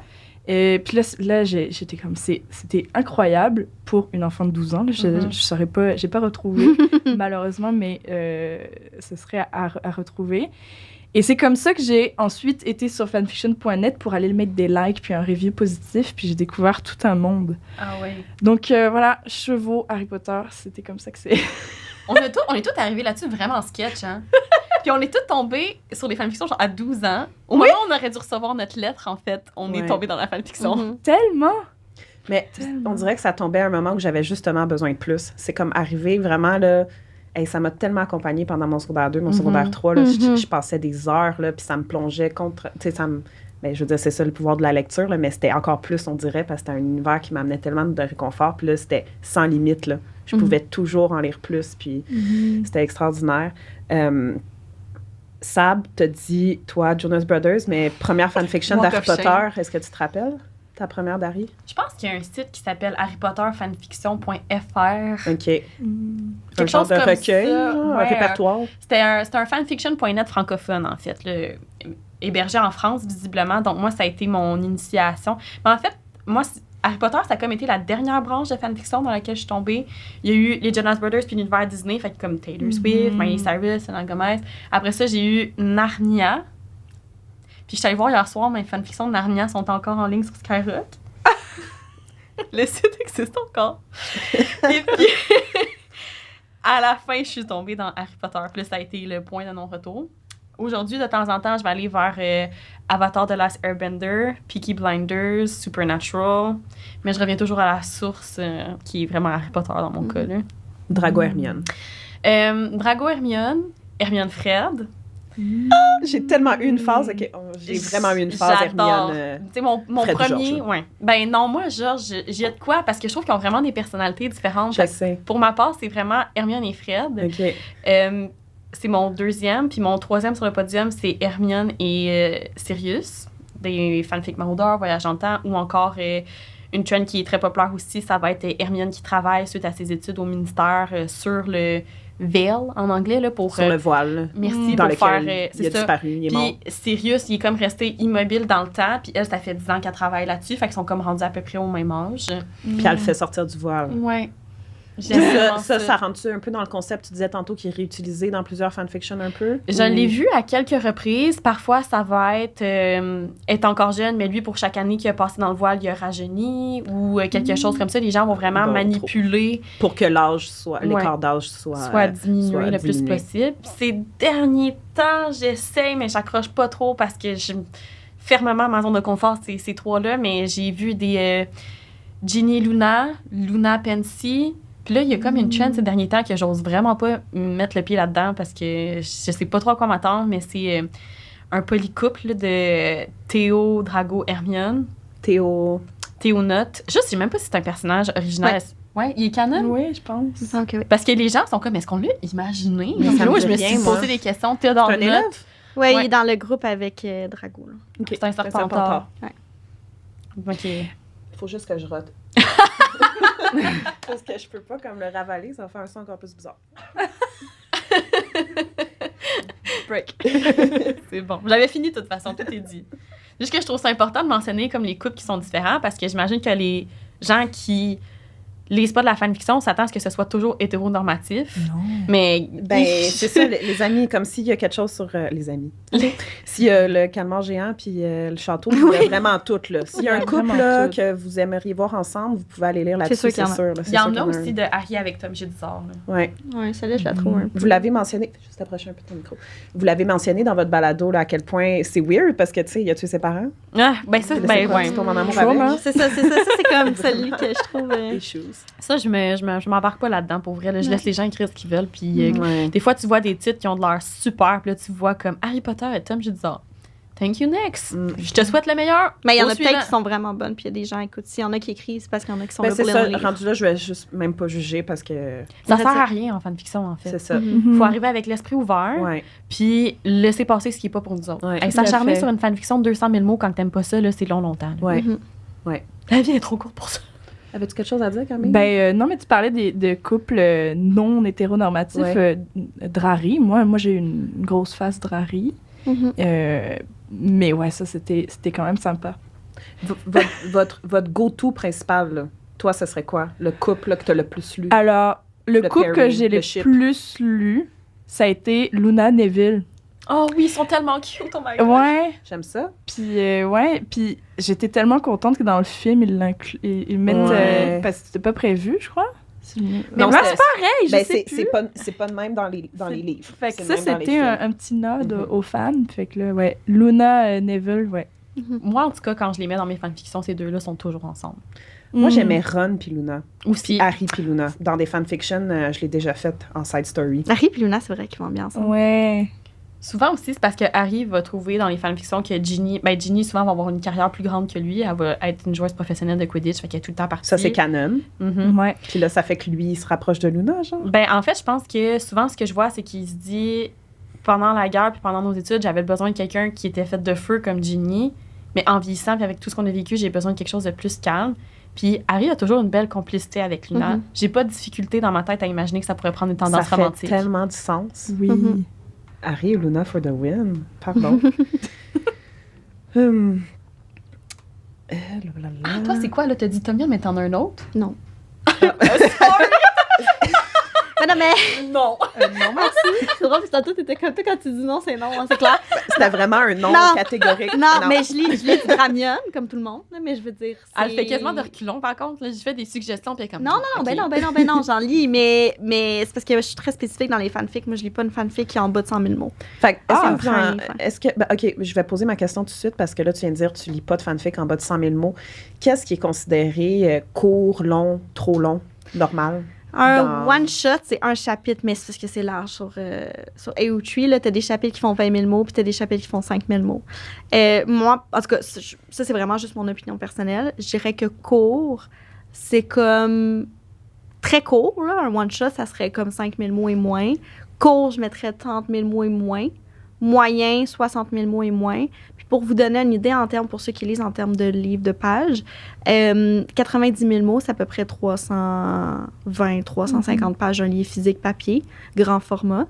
Fait que 90 000 mots et plus, je dirais que ça s'en vient long. Je vais juste aller voir Isolation, que je lis, à moins que tu le saches, là, c'est combien de mots? Là? C'est comme plus que 100 000. Oui, je vais te c'est le quand dire. même long. Moi, ça fait pas longtemps que je lis des fanfictions qui ont plus de 100 000 mots. Puis c'est vraiment à force de faire le podcast avec Jessica. 284 000 mots. Ouais, fait que ça, c'est comme si tu lisais les Hunger Games, en fait. Là. OK. En termes de mots, c'est une trilogie. Hey, il faut comprendre. Il faut le savoir. Oui, il faut le savoir parce que des fois, on finit des fanfictions, on est comme, je suis épuisée, mais je viens de courir un marathon, là. Ouais. C'est long, là. C'est de l'investissement émotionnel. Là. Des fois, on est comme... Puis c'est des heures, là, à se brûler la rétine des yeux, à lire ça sur nos selles. Faut se donner des breaks, des fois, là. C'est pour ça que moi, j'ai full embarqué sur les courts-métrages. Puis, on n'en a pas parlé, mais il y en a quand même énormément. Et ouais, j'ai full embarqué. Alors, c'est plus... j'ai remarqué que ça va être plus des courts-métrages de fanfiction qui vont être plus proches du récit canon. Ouais. On va moins aller dans les... j'ai une petite suggestion après de trucs un peu fucky, mais comme on va aller moins dans on va vraiment être plus dans le proche du récit. Tu sais, ben là, les fanfictions de Voldemort, du passé, les maraudeurs, c'est très populaire. Rogue, j'ai déjà vu un court-métrage sur Rogue qui m'avait été recommandé. Ouais. C'était super bon. Ouais, ça, c'est... Canon, 100%. On voyait même des scènes, des livres, là, l'intimidation, puis tout ça. Fait que, ben ça a été un bout que j'ai étudié d'ailleurs, c'est que c'était tellement proche qu'il y en a, c'était quasiment... c'était vraiment les mots dits dans la scène du livre, dans le 6. Quand il tue Epsiba Smith, là, c'est vraiment genre mot pour mot. Puis ensuite, ils s'en vont dans l'interprétation. Fait que ça, c'est toujours le fun de voir « Ah, tu le vois comme ça. » Mais ça reste très, très proche. Moi, j'aime ça quand je lis une fanfiction puis que je vois en haut, j'ai repris des dialogues du livre, mais j'ai comme rajouté ma petite touche. Ça, c'est comme satisfaisant. On dirait qu'on brise le 4e mur. À chaque fois, je suis comme « Yes, ça, j'aime ça. » Ouais, c'est vrai que c'est bon. Quand ça part de vraiment un élément qui est là. Ben, ou qui insère des affaires qui sont vraies, qui sont canon. Je pense que j'ai posé déjà la question, mais est-ce que vous en avez écrit? Est-ce qu'on a répondu à ça? Moi, oui, j'en ai déjà écrit. J'en écris présentement. J'en planifie 2. Des Harry Potter? Oui. OK. Moi, ça fait genre 15 ans que j'ai rien écrit, même plus. J'ai quel âge? J'ai 28, bientôt 29. La dernière fanfiction que j'ai écrite, c'est One Direction. Oh, mad respect! J'en ai fait de ça aussi. Il y a 10 ans, mais c'était genre, je l'ai publié nulle part, puis c'était pour moi-même, puis genre, j'allais à Disney, puis il était là à Disney Incognito, puis on faisait le même manège ensemble, puis il m'invitait VIP à leur show, là. Mais c'est clairement plus original que juste comme j'étais en train de lire un livre dans la foule quand Harry Styles a fait un contact visuel avec mais ça, c'est comme rendu quasiment une joke, là. Ouais, il y a mais sur Wattpad, il y en a beaucoup, là, des mêmes. Mais Wattpad, ça a perdu un peu de son sérieux, je trouve, là. Pas tant, il y a plein d'auteurs qui se font éditer via Wattpad, je trouve. Pour vrai? Ben moi, en termes de fanfiction, je cherche plus là-dessus. Non, mais premièrement, le moteur de recherche est vraiment dégueu comparé à AO3 puis fanfiction.net. Là. Mais les fanfictions que j'avais sur Wattpad, je les ai transférées à AO3. Puis il y a des publicités, t'as dit aussi. Oui, ben c'est parce qu'avant, ça l'était pas. Jadis, naguère, par les temps anciens, il y avait aucune... quand il n'y avait pas d'application Wattpad, il n'y avait pas de publicité. C'était fantastique. Tu peux te coucher à genre 2h du matin à lire des fanfictions. Là, à cette heure, il faut que tu regardes des... Ben, c'était une question de temps avant que ça arrive. À partir du moment où ils ont capitalisé sur une fanfiction qui a été tournée en film, c'était sûr qu'ils étaient pour avoir ça, c'est After. Des publicités. After, ça a été un des premiers. Je vais pas dire le premier, mais ça a été un des premiers. Tourné en film, là, quand c'est à ça que tu faisais référence? Oui, en effet. Après ça a vraiment comme publicité, puis ça nuit beaucoup à l'expérience. Puis je pense que les sites comme AO3, particulièrement, sont là pour s'assurer que l'expérience de fanfiction reste telle qu'elle a toujours été. C'est pas de publicité, c'est du financement, des fois du sociofinancement. Puis écoute, chaque fois qu'ils font des campagnes de sociofinancement, ça prend 48 heures, puis ils ont leur argent. Il y a tellement de lecteurs là-dessus, c'est ridicule. AO3, en fait, c'est le Wikipédia de la fanfiction. OK. Intéressant, parce que j'ai jamais rien lu là-dessus. Moi, ça a été fanfiction.net et Skyrock, là. Parce qu'éventuellement, sur Skyrock, j'ai trouvé des blogs qui étaient justement juste comme des liens vers fanfiction. Il y avait des articles genre, tel pairing, voici nos recommandations avec des reviews, puis tout ça. Fait que j'utilisais ça pour me rediriger vers fanfiction.net. Aujourd'hui, on a beaucoup de ça sur Tumblr aussi. Sur Reddit aussi. OK. Oui, sur Reddit, clairement. Puis moi, personnellement, quand j'en écrivais, je publiais ça sur Skyrock. Justement, parce que j'avais beaucoup de Skyrock personnel. Fait que j'étais tellement à l'aise avec la plateforme, puis c'était quand même a thing, là, d'avoir une fanfiction sur Skyrock, là, surtout en français, là, c'était super populaire, là. Fait que je publiais là-dessus mes Rogue Hermione. C'était tellement mauvais, les amis, mais là, c'est ça que j'ai pas dit, c'est que notre après-show Patreon aujourd'hui, on va lire des extraits de fanfiction. Moi, je vais lire des extraits de ce que j'ai écrit. Vous pouvez lire des extraits de ce que vous recommandez plus tard ou de quelque chose que vous avez aimé. Mais bref, c'est comme un petit cercle de lecture. On va lire des extraits de fanfiction. Puis j'ai des extraits tellement cringe de ce que j'ai écrit à 14 ans. Là, puis c'est pas ma fanfic de One Direction qui est aussi cringe, là, c'est sûr. Là.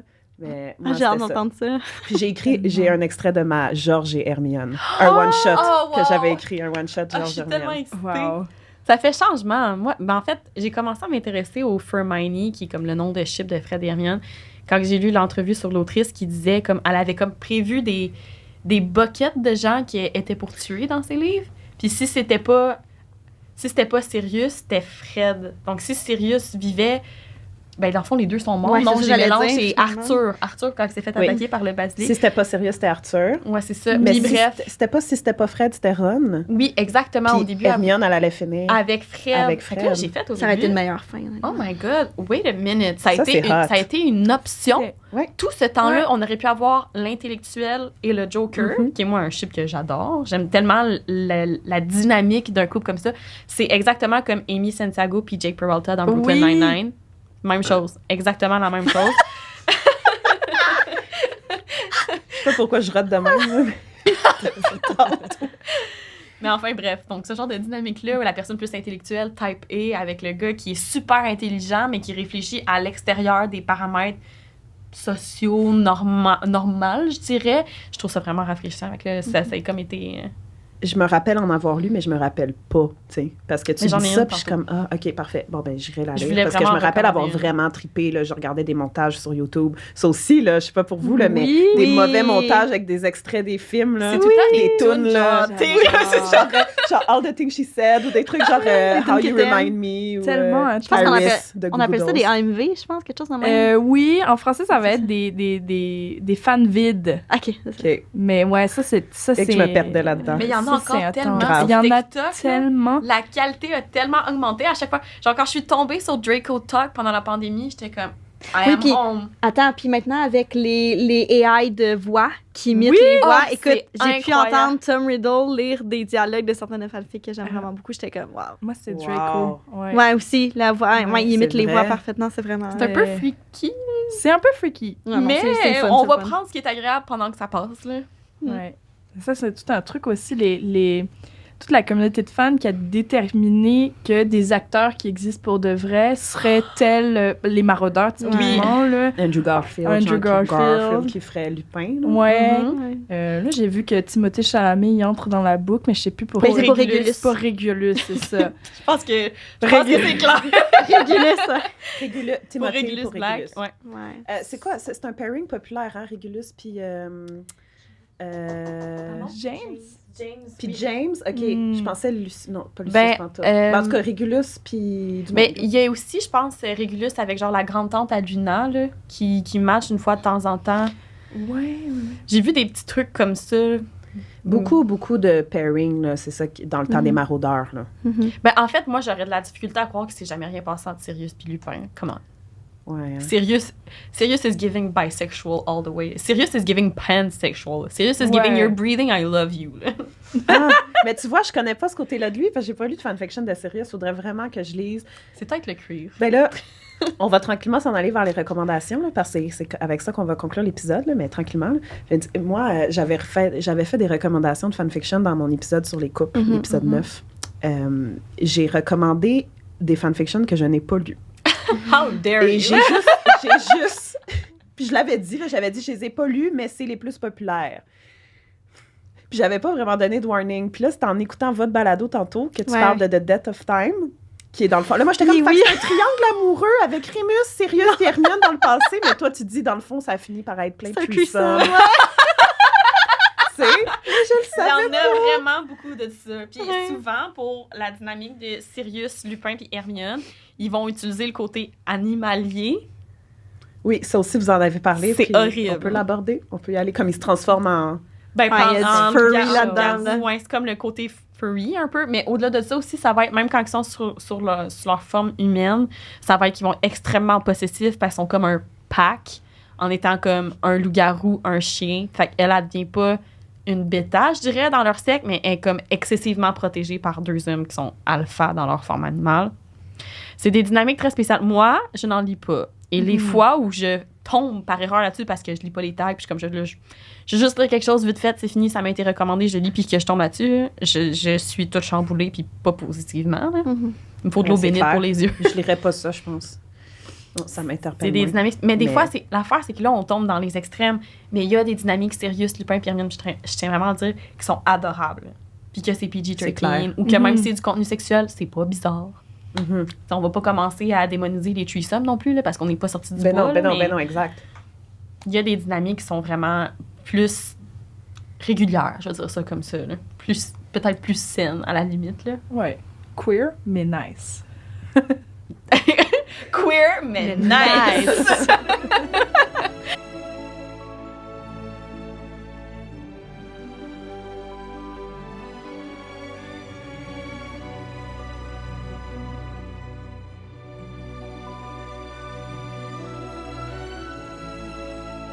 Donc maintenant, vos suggestions de fanfiction. C'est sûr que quand je vous ai envoyé le briefing, j'ai vraiment dit vos suggestions de meilleures fanfiction, mais peut-être que vous voulez me surprendre puis vous arrivez vraiment avec quelque chose de what the fuck. Je vous ai dit aussi celles que j'ai déjà présentées pour pas qu'il y ait de répétition. J'ai déjà fait ma mention de Death of Time, je m'excuse.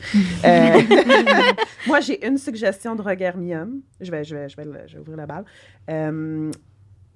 Puis j'ai choisi celle-là parce que je l'ai lue il y a 2 ans, fait qu'elle est encore comme bien dans ma mémoire. Là.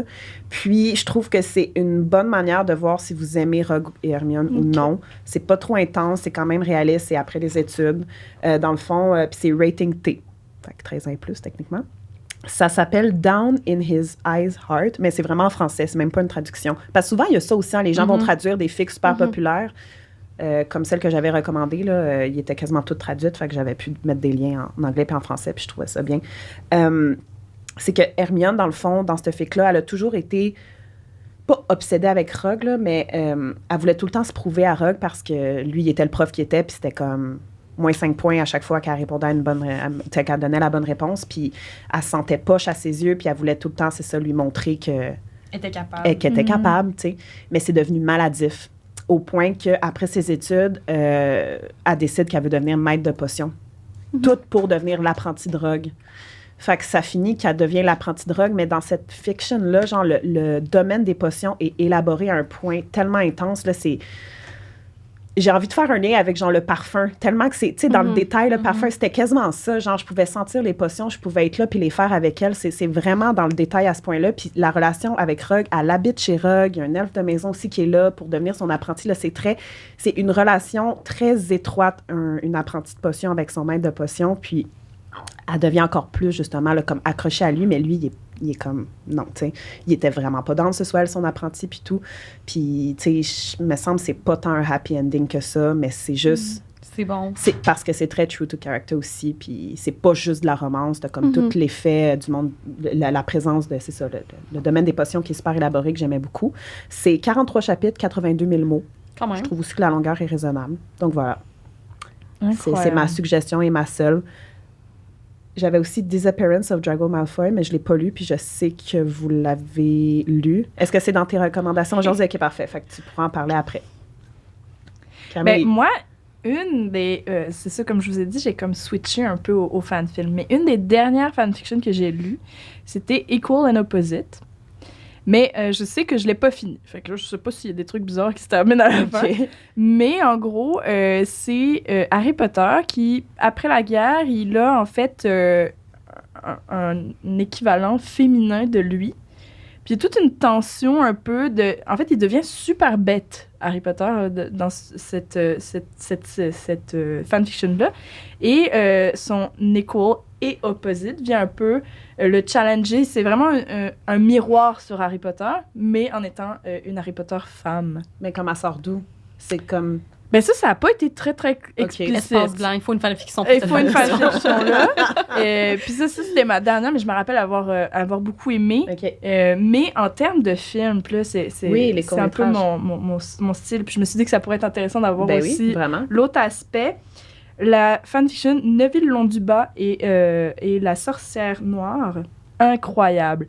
Ça raconte l'histoire des parents de Neville qui se font cruciaux par Bellatrix Lestrange. Puis c'est magnifique, premièrement. C'est super bien joué. Ce qui est quand même, des fois, ça donne pas envie, les fan-films. Ouais. Mais là, c'est sublime. Honnêtement, j'ai eu des émotions. J'ai eu une petite larme à l'œil, là, quand même. Donc, ça dure combien de temps, par exemple? Ça dure 20 minutes, je crois. Okay. Donc, souvent, ça va être entre 15-20 minutes. Celle que j'ai étudiée dans mon mémoire, c'est du 42-52. Fait que là, c'était comme un peu plus intense. Sinon, c'est ça. Severus Rogue et les Maraudeurs, quinzaine de minutes. Je pense que c'est ça que j'ai vu. Ouais. C'est plusieurs épisodes? Non, ça, c'est un épisode, mais ils ont fait une série audio/animée pour la suite. Et en fait, ils se retrouvent dans un bar. Ils viennent de terminer leur 7e année. Je trouvais qu'en plus, les acteurs, je trouvais qu'ils fitaient bien avec les personnages. Et là... il y a Severus Rogue qui rentre dans le bar, puis là, il décide d'aller un petit peu le tourmenter. Ça finit en gros fight dans les bois. Et il y a même Lupin qui est attaqué par un Sectum Sempra. C'est vraiment trash, là, tu sais. Puis là, Lily arrive pour séparer tout le monde. James s'excuse. Il fait juste ça, lui, s'excuser. Il n'est pas capable de se porter. James? Ouais. Tellement. J'aime pas James. Non, moi non. J'aime pas tant James. Et donc, c'est ça. Ça finit quand même relativement bien. Puis, il y a une série audio juste après qui s'ensuit. Donc, ça, je vous conseille vraiment. C'est super intéressant. Et sinon, quelque chose que j'ai découvert récemment, ça s'appelle... Attends, il faut que je le note. Orgueil, préjugés et sortilèges. Oh, j'adore! C'est un crossover de Orgueil et préjugés et Harry Potter. C'est insane. Avec qui? C'est la famille Bennett. C'est les personnages de Orgueil et préjugés, mais dans l'univers d'Harry Potter. Et en fait, c'est malade comme... C'est très drôle. On retrouve toute la sassinesse d'Elizabeth Bennet. Il y a aussi Darcy. Et en fait, Elizabeth, elle veut mettre son nom dans le coupe de feu pour participer au tournoi. Est-ce que c'est un film ou une fic? C'est un film aussi. Vendu. J'adore, je vous conseille. Puis là, il y a une suite écrite aussi, mais je l'ai pas lue. Aïe, aïe. Ça, ben genre, à soir, je fais ça. Orgueil, préjugés et sortilèges. Wow, t'es une grande fan de Orgueil et préjugés? Je l'ai lu. En fait, j'ai vu le film pour la première fois l'année dernière. OK. Parce que vous savez comment que nos For You page sur TikTok sont vraiment comme... Ils vont nous nourrir de ce que les gens qui aiment des vidéos similaires à nous ont liké. C'est le meilleur algorithme. Je travaille là-dedans, c'est l'affaire qui performe le mieux, là. Puis ça bat d'aplomb d'autres applications comme Instagram puis Facebook, c'est fou. Tellement personnalisé à vraiment là, ce que tu as envie de voir. Là. Ben, en fait, moi, mon algorithme l'année passée, ce n'était que Orgueil et préjugés. Je n'avais jamais regardé le film. J'ai eu un moment de le regarder en revenant de voyage dans l'avion. Puis là, j'ai comme eu une épiphanie. J'ai gaspillé 25 ans de ma vie en n'ayant jamais vu ce film-là. Mais t'avais lu? Non. Ah, fait pourquoi tu voyais ça, dans le fond, sur ta For You page? C'est juste parce que... Je pense que c'est l'algorithme des autres. Je devais liker des choses similaires aux autres, en fait. Puis que ça t'amenait vers ça, je comprends. Fait que là, je l'ai regardé, je suis tombée en amour, puis depuis ce temps-là, j'ai vu le film genre 8 fois. Fait que là, j'ai lu le livre, puis j'ai adoré le livre. Mais là, je suis vraiment comme mordue de Jane Austen ces derniers temps. Mais je te conseille, c'est très court, c'est une quinzaine de minutes, mais... Très bien fait. C'est très, très bon. Oh, wow. Les costumes doivent être beaux aussi. C'est, costumes, les mêmes que dans le film d'Orgueil et préjugés. C'est... On parle bien de celui de 2005 avec Keira Knightley, oui, bien sûr, c'est important. Bien sûr. Est-ce que c'était tout pour tes recommandations? C'est tout pour mes merci. recommandations. Puis, je vais mettre tous les liens de ce que vous recommandez dans le descriptif de l'épisode là, pour pas que les gens aient à chercher eux-mêmes. Hein? Ça va être facile comme ça. Parfait. Sab, vas-y. J'en ai 5. OK. Je vais faire ça vite? Oui. OK. Draco Malfoy and the Mortifying Ordeal of Being in Love, qui est une de mes tropes préférées, qui est quand Drago est un aurore. En fait, c'est que Hermione, c'est une chercheuse, une scientifique, puis elle est en train de chercher quelque chose de top secret, mais qui pourrait vraiment changer l'avenir de l'univers magique. Donc, Shacklebolt met Draco Malfoy comme étant son garde-du-corps privé pendant la fin de sa recherche, jusqu'à temps que l'annonce soit faite pour sa sécurité. Donc, on va retrouver de la proximité forcée, du banter, ce qu'on appelle, qui est un dialogue... je sais pas comment tu décrirais ça en français, du banter. J'ai pas non, mais ça me vient pas. C'est un dialogue qui est du tac au tac, en fait. Là, c'est comme une affaire, l'autre, puis ils s'ostinent un peu, en fait, ça crée une espèce de tension. J'ai adoré cette fanfiction-là. Ça c'est vraiment délicieux, puis vu que j'en ai 5, je donnerai pas plus de détails. C'est quand même très long, mais est coté 4,58 sur 5 sur Goodreads. Ce qui est considéré bon comme note. Excellent. OK. C'est excellent. Dès qu'on franchit le 4 sur Goodreads, c'est bon? Ouais. C'est très bon. Ben, pas pour tous les récits, mais en fanfiction, les gens jugent quand même assez durement. Fait qu'en haut d'un 4... c'est solide, c'est très solide. Donc, ça a été vraiment fantastique. C'est un très slow burn, il faut s'accrocher, mais j'ai trouvé que c'était bien fait. Moi, je suis très impatiente comme lectrice, mais j'aime pas ça quand les choses sont précipitées pour autant. Puis j'ai trouvé que le rythme était excellent dans ce cas-ci. Ma deuxième fanfiction, tu l'as mentionné tantôt, c'est The Disappearances of Draco Malfoy, qui commence en fait au moment dans le 6e livre où Drago menace la vie de Albus Dumbledore dans la tour d'astronomie.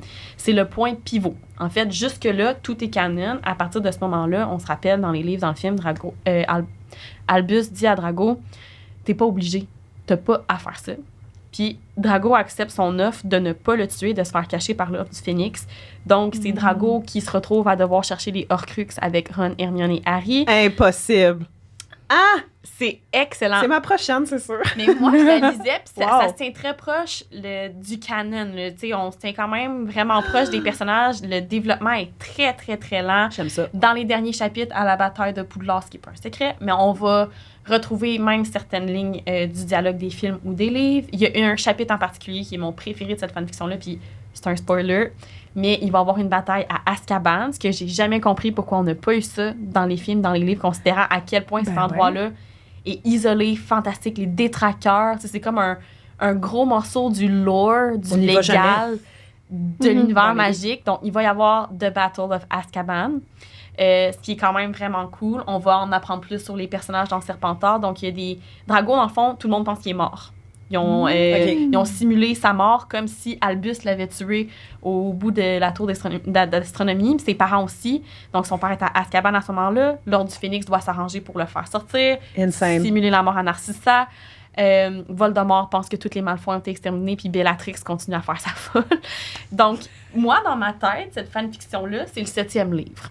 Ben ouais. À partir de ce moment-là, le vrai livre n'existe pas. Il y a quelqu'un qui m'a écrit là-dessus hier, ou à matin, en tout cas, j'ai fait une story qu'on enregistrait ça aujourd'hui, puis c'est pour ça que j'allais en parler, parce que la fille m'a exactement dit ça. Je considère ça comme le 7e tome. C'est excellent. J'ai rien à dire. Jusqu'à la fin, là, la boucle est bouclée. C'est vraiment... Puis la romance là-dedans, est-ce que Malfoy et Hermione ou... Oui, c'est Malfoy puis Hermione. Par contre, ce que j'aime puis ce que j'ai trouvé rafraîchissant, c'est que c'est un peu plus en second plan. Donc, la romance va vraiment prendre plus de place à partir du moment où Ronald va les quitter. J'aime ça. Avant ça, Drago, il va vraiment à contre-cœur. En fait, le trio, pas le menace, mais lui dire, si tu peux partir de ton côté, c'est à tes risques et périls, mais c'est l'Ordre du Phénix qui est en contact avec tes parents. La raison pour laquelle il se retrouve pris avec le trio, c'est au mariage de Bill et Fleur, comme dans le livre original, les Mange-Morts attaquent. Puis les Malfoy sont sous le Polyjuice Potion. Puis Hermione, elle voit que Drago, ses cheveux sont en train de redevenir blonds. Fait qu'elle le prend quand elle se transporte à l'extérieur du mariage. Fait qu'il est pris avec eux. Fait qu'ils leur disent, nous, on veut pas te retenir ici, ça ferait bien notre bonheur que tu t'en ailles.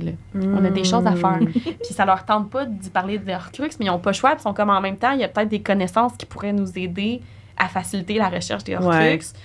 Puis ils leur disent, quand on va être capable de reprendre contact avec l'Ordre, ce qu'on va faire aussitôt qu'on va être en sécurité, on va pouvoir prendre des nouvelles de tes parents. Donc c'est pour ça que Drago c'est pas un coup bas, tu sais, c'est pas comme tu restes avec nous, sinon sinon ça. C'est un échange quelque part un peu, comme, puis genre un deal. Peu, c'est ça, puis nous, on veut pas de toi ici anyway, puis on va te repitcher avec tes parents, puis on va vous envoyer comme aux États-Unis ou quelque chose comme ça. Mais là, à partir de là, Ronald quitte, Drago commence à être investi, puis on a les points de vue et de Hermione et de Drago, fait qu'on voit vraiment le développement mental de Drago qui se dit, mais dans le fond, elle est autant capable que moi. C'est quoi l'affaire du sang, puis il y a plein de petits éléments déclencheurs comme ça qui motivent des réflexions de son côté, puis j'ai trouvé ça très intéressant. Excellent. Ben, j'ai hâte de lire ça. Wow. En tout cas, si je pouvais pas mieux vous la vendre que ça, j'ai vraiment tout donné. Là. Oui, vraiment. J'achète. Je vais aller vite pour les autres. On a 15 minutes encore avant la fin. OK. Meet Your Match, c'est une fanfiction post-études, en fait, où Hermione se retrouve dans un party du Nouvel An avec ses amis moldus, arrive au party du Nouvel An et Drago Malfoy est dans la cuisine de sa meilleure amie. C'est surprenant quand même, surtout quand tu es en train de faire le party chez tes amis moldus. Donc, en fait, c'est que lui, suite... je me rappelle pas s'il a fait de la prison dans cette fanfiction-là ou pas. Là, des fois... Dans Drago, il fait comme 1 an à Azkaban ou il est comme 2 ans isolé chez lui sans baguette magique. Ça va arriver. Je m'en rappelle pas dans ce contexte-là. Mais dans le fond, Hermione, est chez ses amis moldus pour une Nouvel An. Drago se retrouve là. Puis elle réalise qu'en fait, Drago, il est là parce que c'est un des meilleurs amis du chum à sa meilleure amie à elle. Donc, il a fait des études moldues. Puis c'est comme ça qu'il a rencontré ce couple-là. Puis elle se retrouve au Nouvel An avec lui. Puis à la fin du premier chapitre, complètement saoule, elle l'embrasse et s'en va. On se retrouve avec plein de situations cocasses. Ça, c'est un peu plus on the spicy side. Ça, c'est une fanfiction qui a été écrite pour du smut puis un contexte plus oui, mais non, oh my God, qu'est-ce qui se passe, qu'est-ce qu'on fait, t'es toi puis je suis moi puis ça marche pas. Puis j'ai trouvé que le pull and go était vraiment bien écrit. Puis ça, je pense que c'est Morgan Mercy, mais je suis vraiment pas certaine. Là. Mais elle a beaucoup d'excellentes fanfictions, cette personne-là. Fait que, j'ai oublié de le dire tantôt, mais The Disappearances, il est coté 4.46 sur Goodreads. Puis Meet Your Match est coté 4.07. Parfait. Skin, par Craft Rose sur fanfiction.net. Donc, les 3 autres sont sur AO3. Par Craft Rose, que j'ai recommandé à Jess aussi, puis qu'il l'a pas lu encore, malheureusement. Mais dans ce cas-ci, c'est juste comme un cringe fest. Là, j'ai trouvé ça tellement drôle. Hermione essaie de sortir de sa zone de confort, décide d'être modèle nu pour une classe d'art, et Drago se retrouve dans la classe en question. Mon Dieu, OK. Ça a l'air bizarre dit comme ça, mais c'est vraiment bien écrit. Fait que c'est pas... Tu sais, je veux dire, écoute, c'est gênant. Là, genre, la première fois que j'ai lu cette fanfiction-là, j'étais gênée pour elle, mais ça en suit plein de petites situations cocasses où ils apprennent à se connaître. Puis c'est une fanfiction qui est très, très courte. Je pense que c'est 5 petits chapitres. Donc, si on veut s'initier à la fanfiction au Dramion, c'est un bon début. Mm-hmm. Puis, ultimement, j'ai aussi Just Pretend for a Night, qui est une Hermione, où dans ce cas-ci, Hermione se retrouve sans partenaire pour le gala annuel de Noël du ministère de la Magie.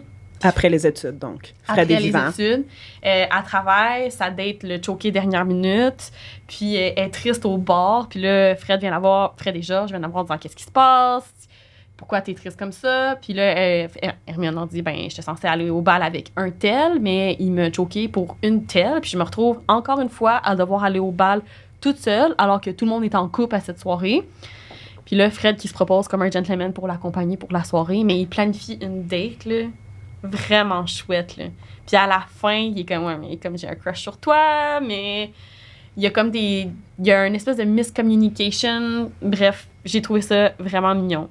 Parce qu'on voit à quel point, tu sais, lui, il dit un peu « Parce que j'ai un joke shop, puis que j'ai une personnalité de joker, on me prend jamais vraiment au sérieux. » Puis parce que toi, t'es sérieuse, puis que t'es très cérébrale, on pense jamais que t'es capable d'avoir du plaisir. Mm-hmm. Ce soir, on va prouver à tout le monde qu'ils ont tort. Puis ils passent une super de belle soirée. Fait que ça, c'est sur fanfiction.net aussi. Cool, j'aime ça. Il y a une belle variété dans tes suggestions. Change. Rien qui se passe à Poudlard non plus. Pas pour l'instant. Disappearance, ça suit l'histoire. Fait que, tu sais, ils sortent pour la quête des Horcruxes, puis I guess qu'ils reviennent, mais... Ben, c'est pas la 8e année qui est aussi un autre trend. Tantôt, on parlait des Marriage Love et la Draco. La 8e année où les étudiants qui n'ont pas pu finir leurs études pendant la guerre, c'est un autre trend. Les étudiants retournent à Poudlard pour faire une 8e année / 7e année.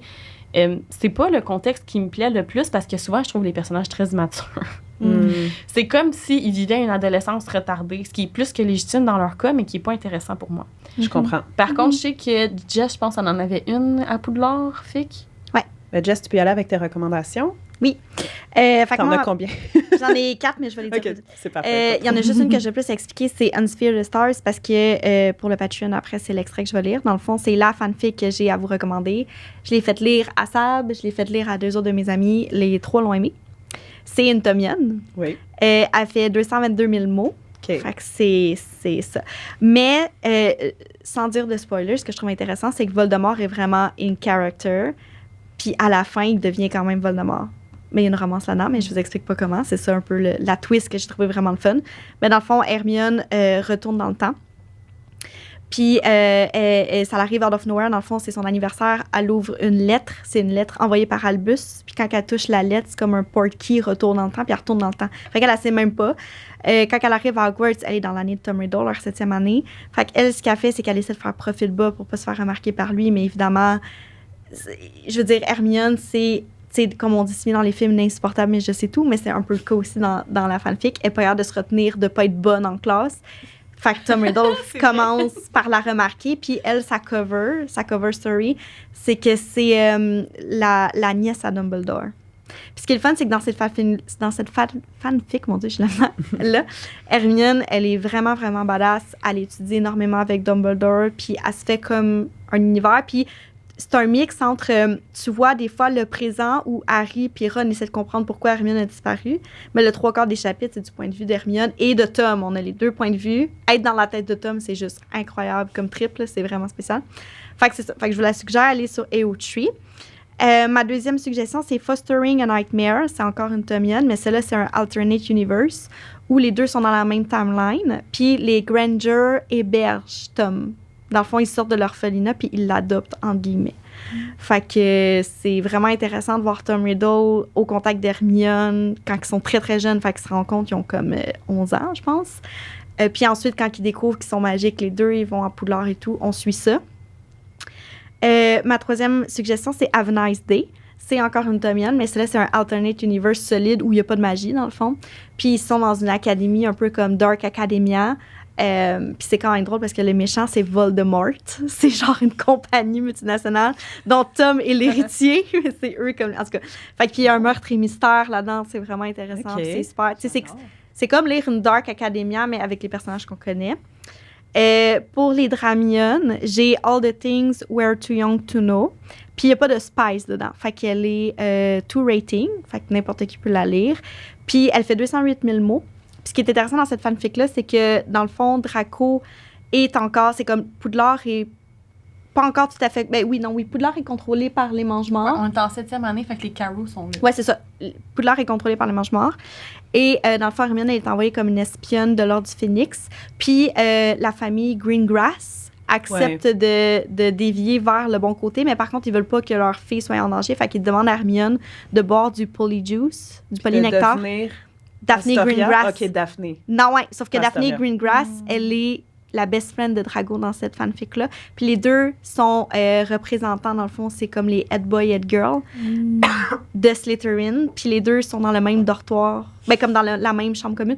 Fait que lui, il comprend pas parce qu'il a toujours vu Daphne comme sa best friend. Mais là, vu que c'est Hermione, entre guillemets, il commence à tomber amoureux. Mais là, lui, il pense que c'est Daphne. Puis il pense qu'il tombe en amour avec sa best friend. Mais là, finalement, Manny finit par découvrir que c'est Hermione. En tout cas, c'est vraiment une bonne fanfic, c'est super original. Ça, c'était vraiment excellent.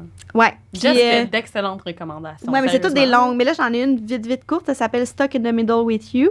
Puis c'est 40 000 mots. C'est une novella, c'est tout petit. Puis dans le fond, c'est Harry qui se marie. Il invite Hermione, Draco, tout ça. Puis Hermione et Draco ne sont pas reparlés depuis l'école, dans le fond. Puis les deux sont pris dans la même chambre. Harry qui invite Drago à son mariage. Oui, parce qu'ils sont les deux horreurs ensemble. OK. Fait qu'ils sont devenus... Oui, vraiment, vraiment. Bref, ça. Puis le dernier, rapidement, c'est Let the Dark In par Sen Lin Yu. C'est d'elle, en plus, que j'avais lu une fanfic de Rogue et Hermione. Ouais, ça me dit de quoi? Ouais. Let the Dark In, c'est une fanfic qui n'est pas encore complète, mais dans le fond, c'est Draco qui est à Durmstrang.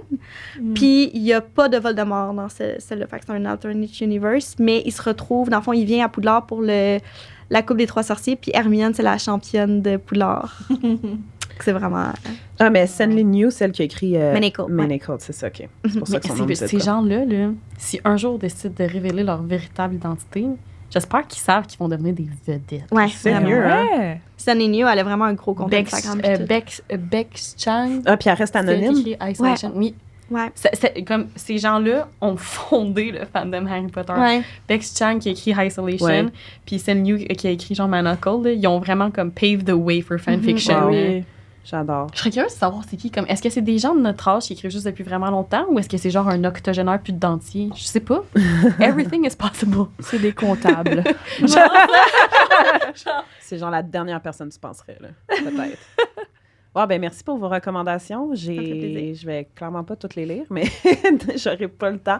Mais je vous invite tout le monde à aller voir la page Instagram des filles. C'est quoi exactement le handle? Hey, sais-tu? Podcast What the Fix, si je me trompe pas. Je vais le mettre aussi dans le descriptif de l'épisode. On a un guide. Podcast What the Fix. Si jamais vous vous demandez...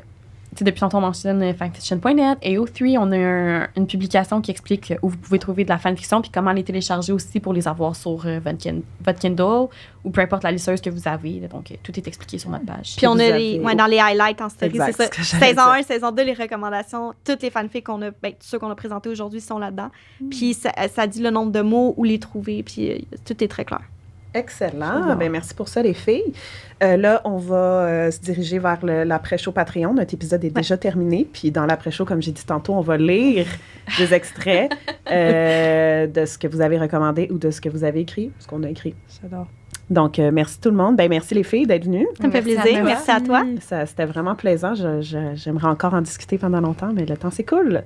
Donc, merci tout le monde d'avoir été à l'écoute. Puis, je vous donne rendez-vous à la salle sur demande, l'après-show Patreon. Bye bye!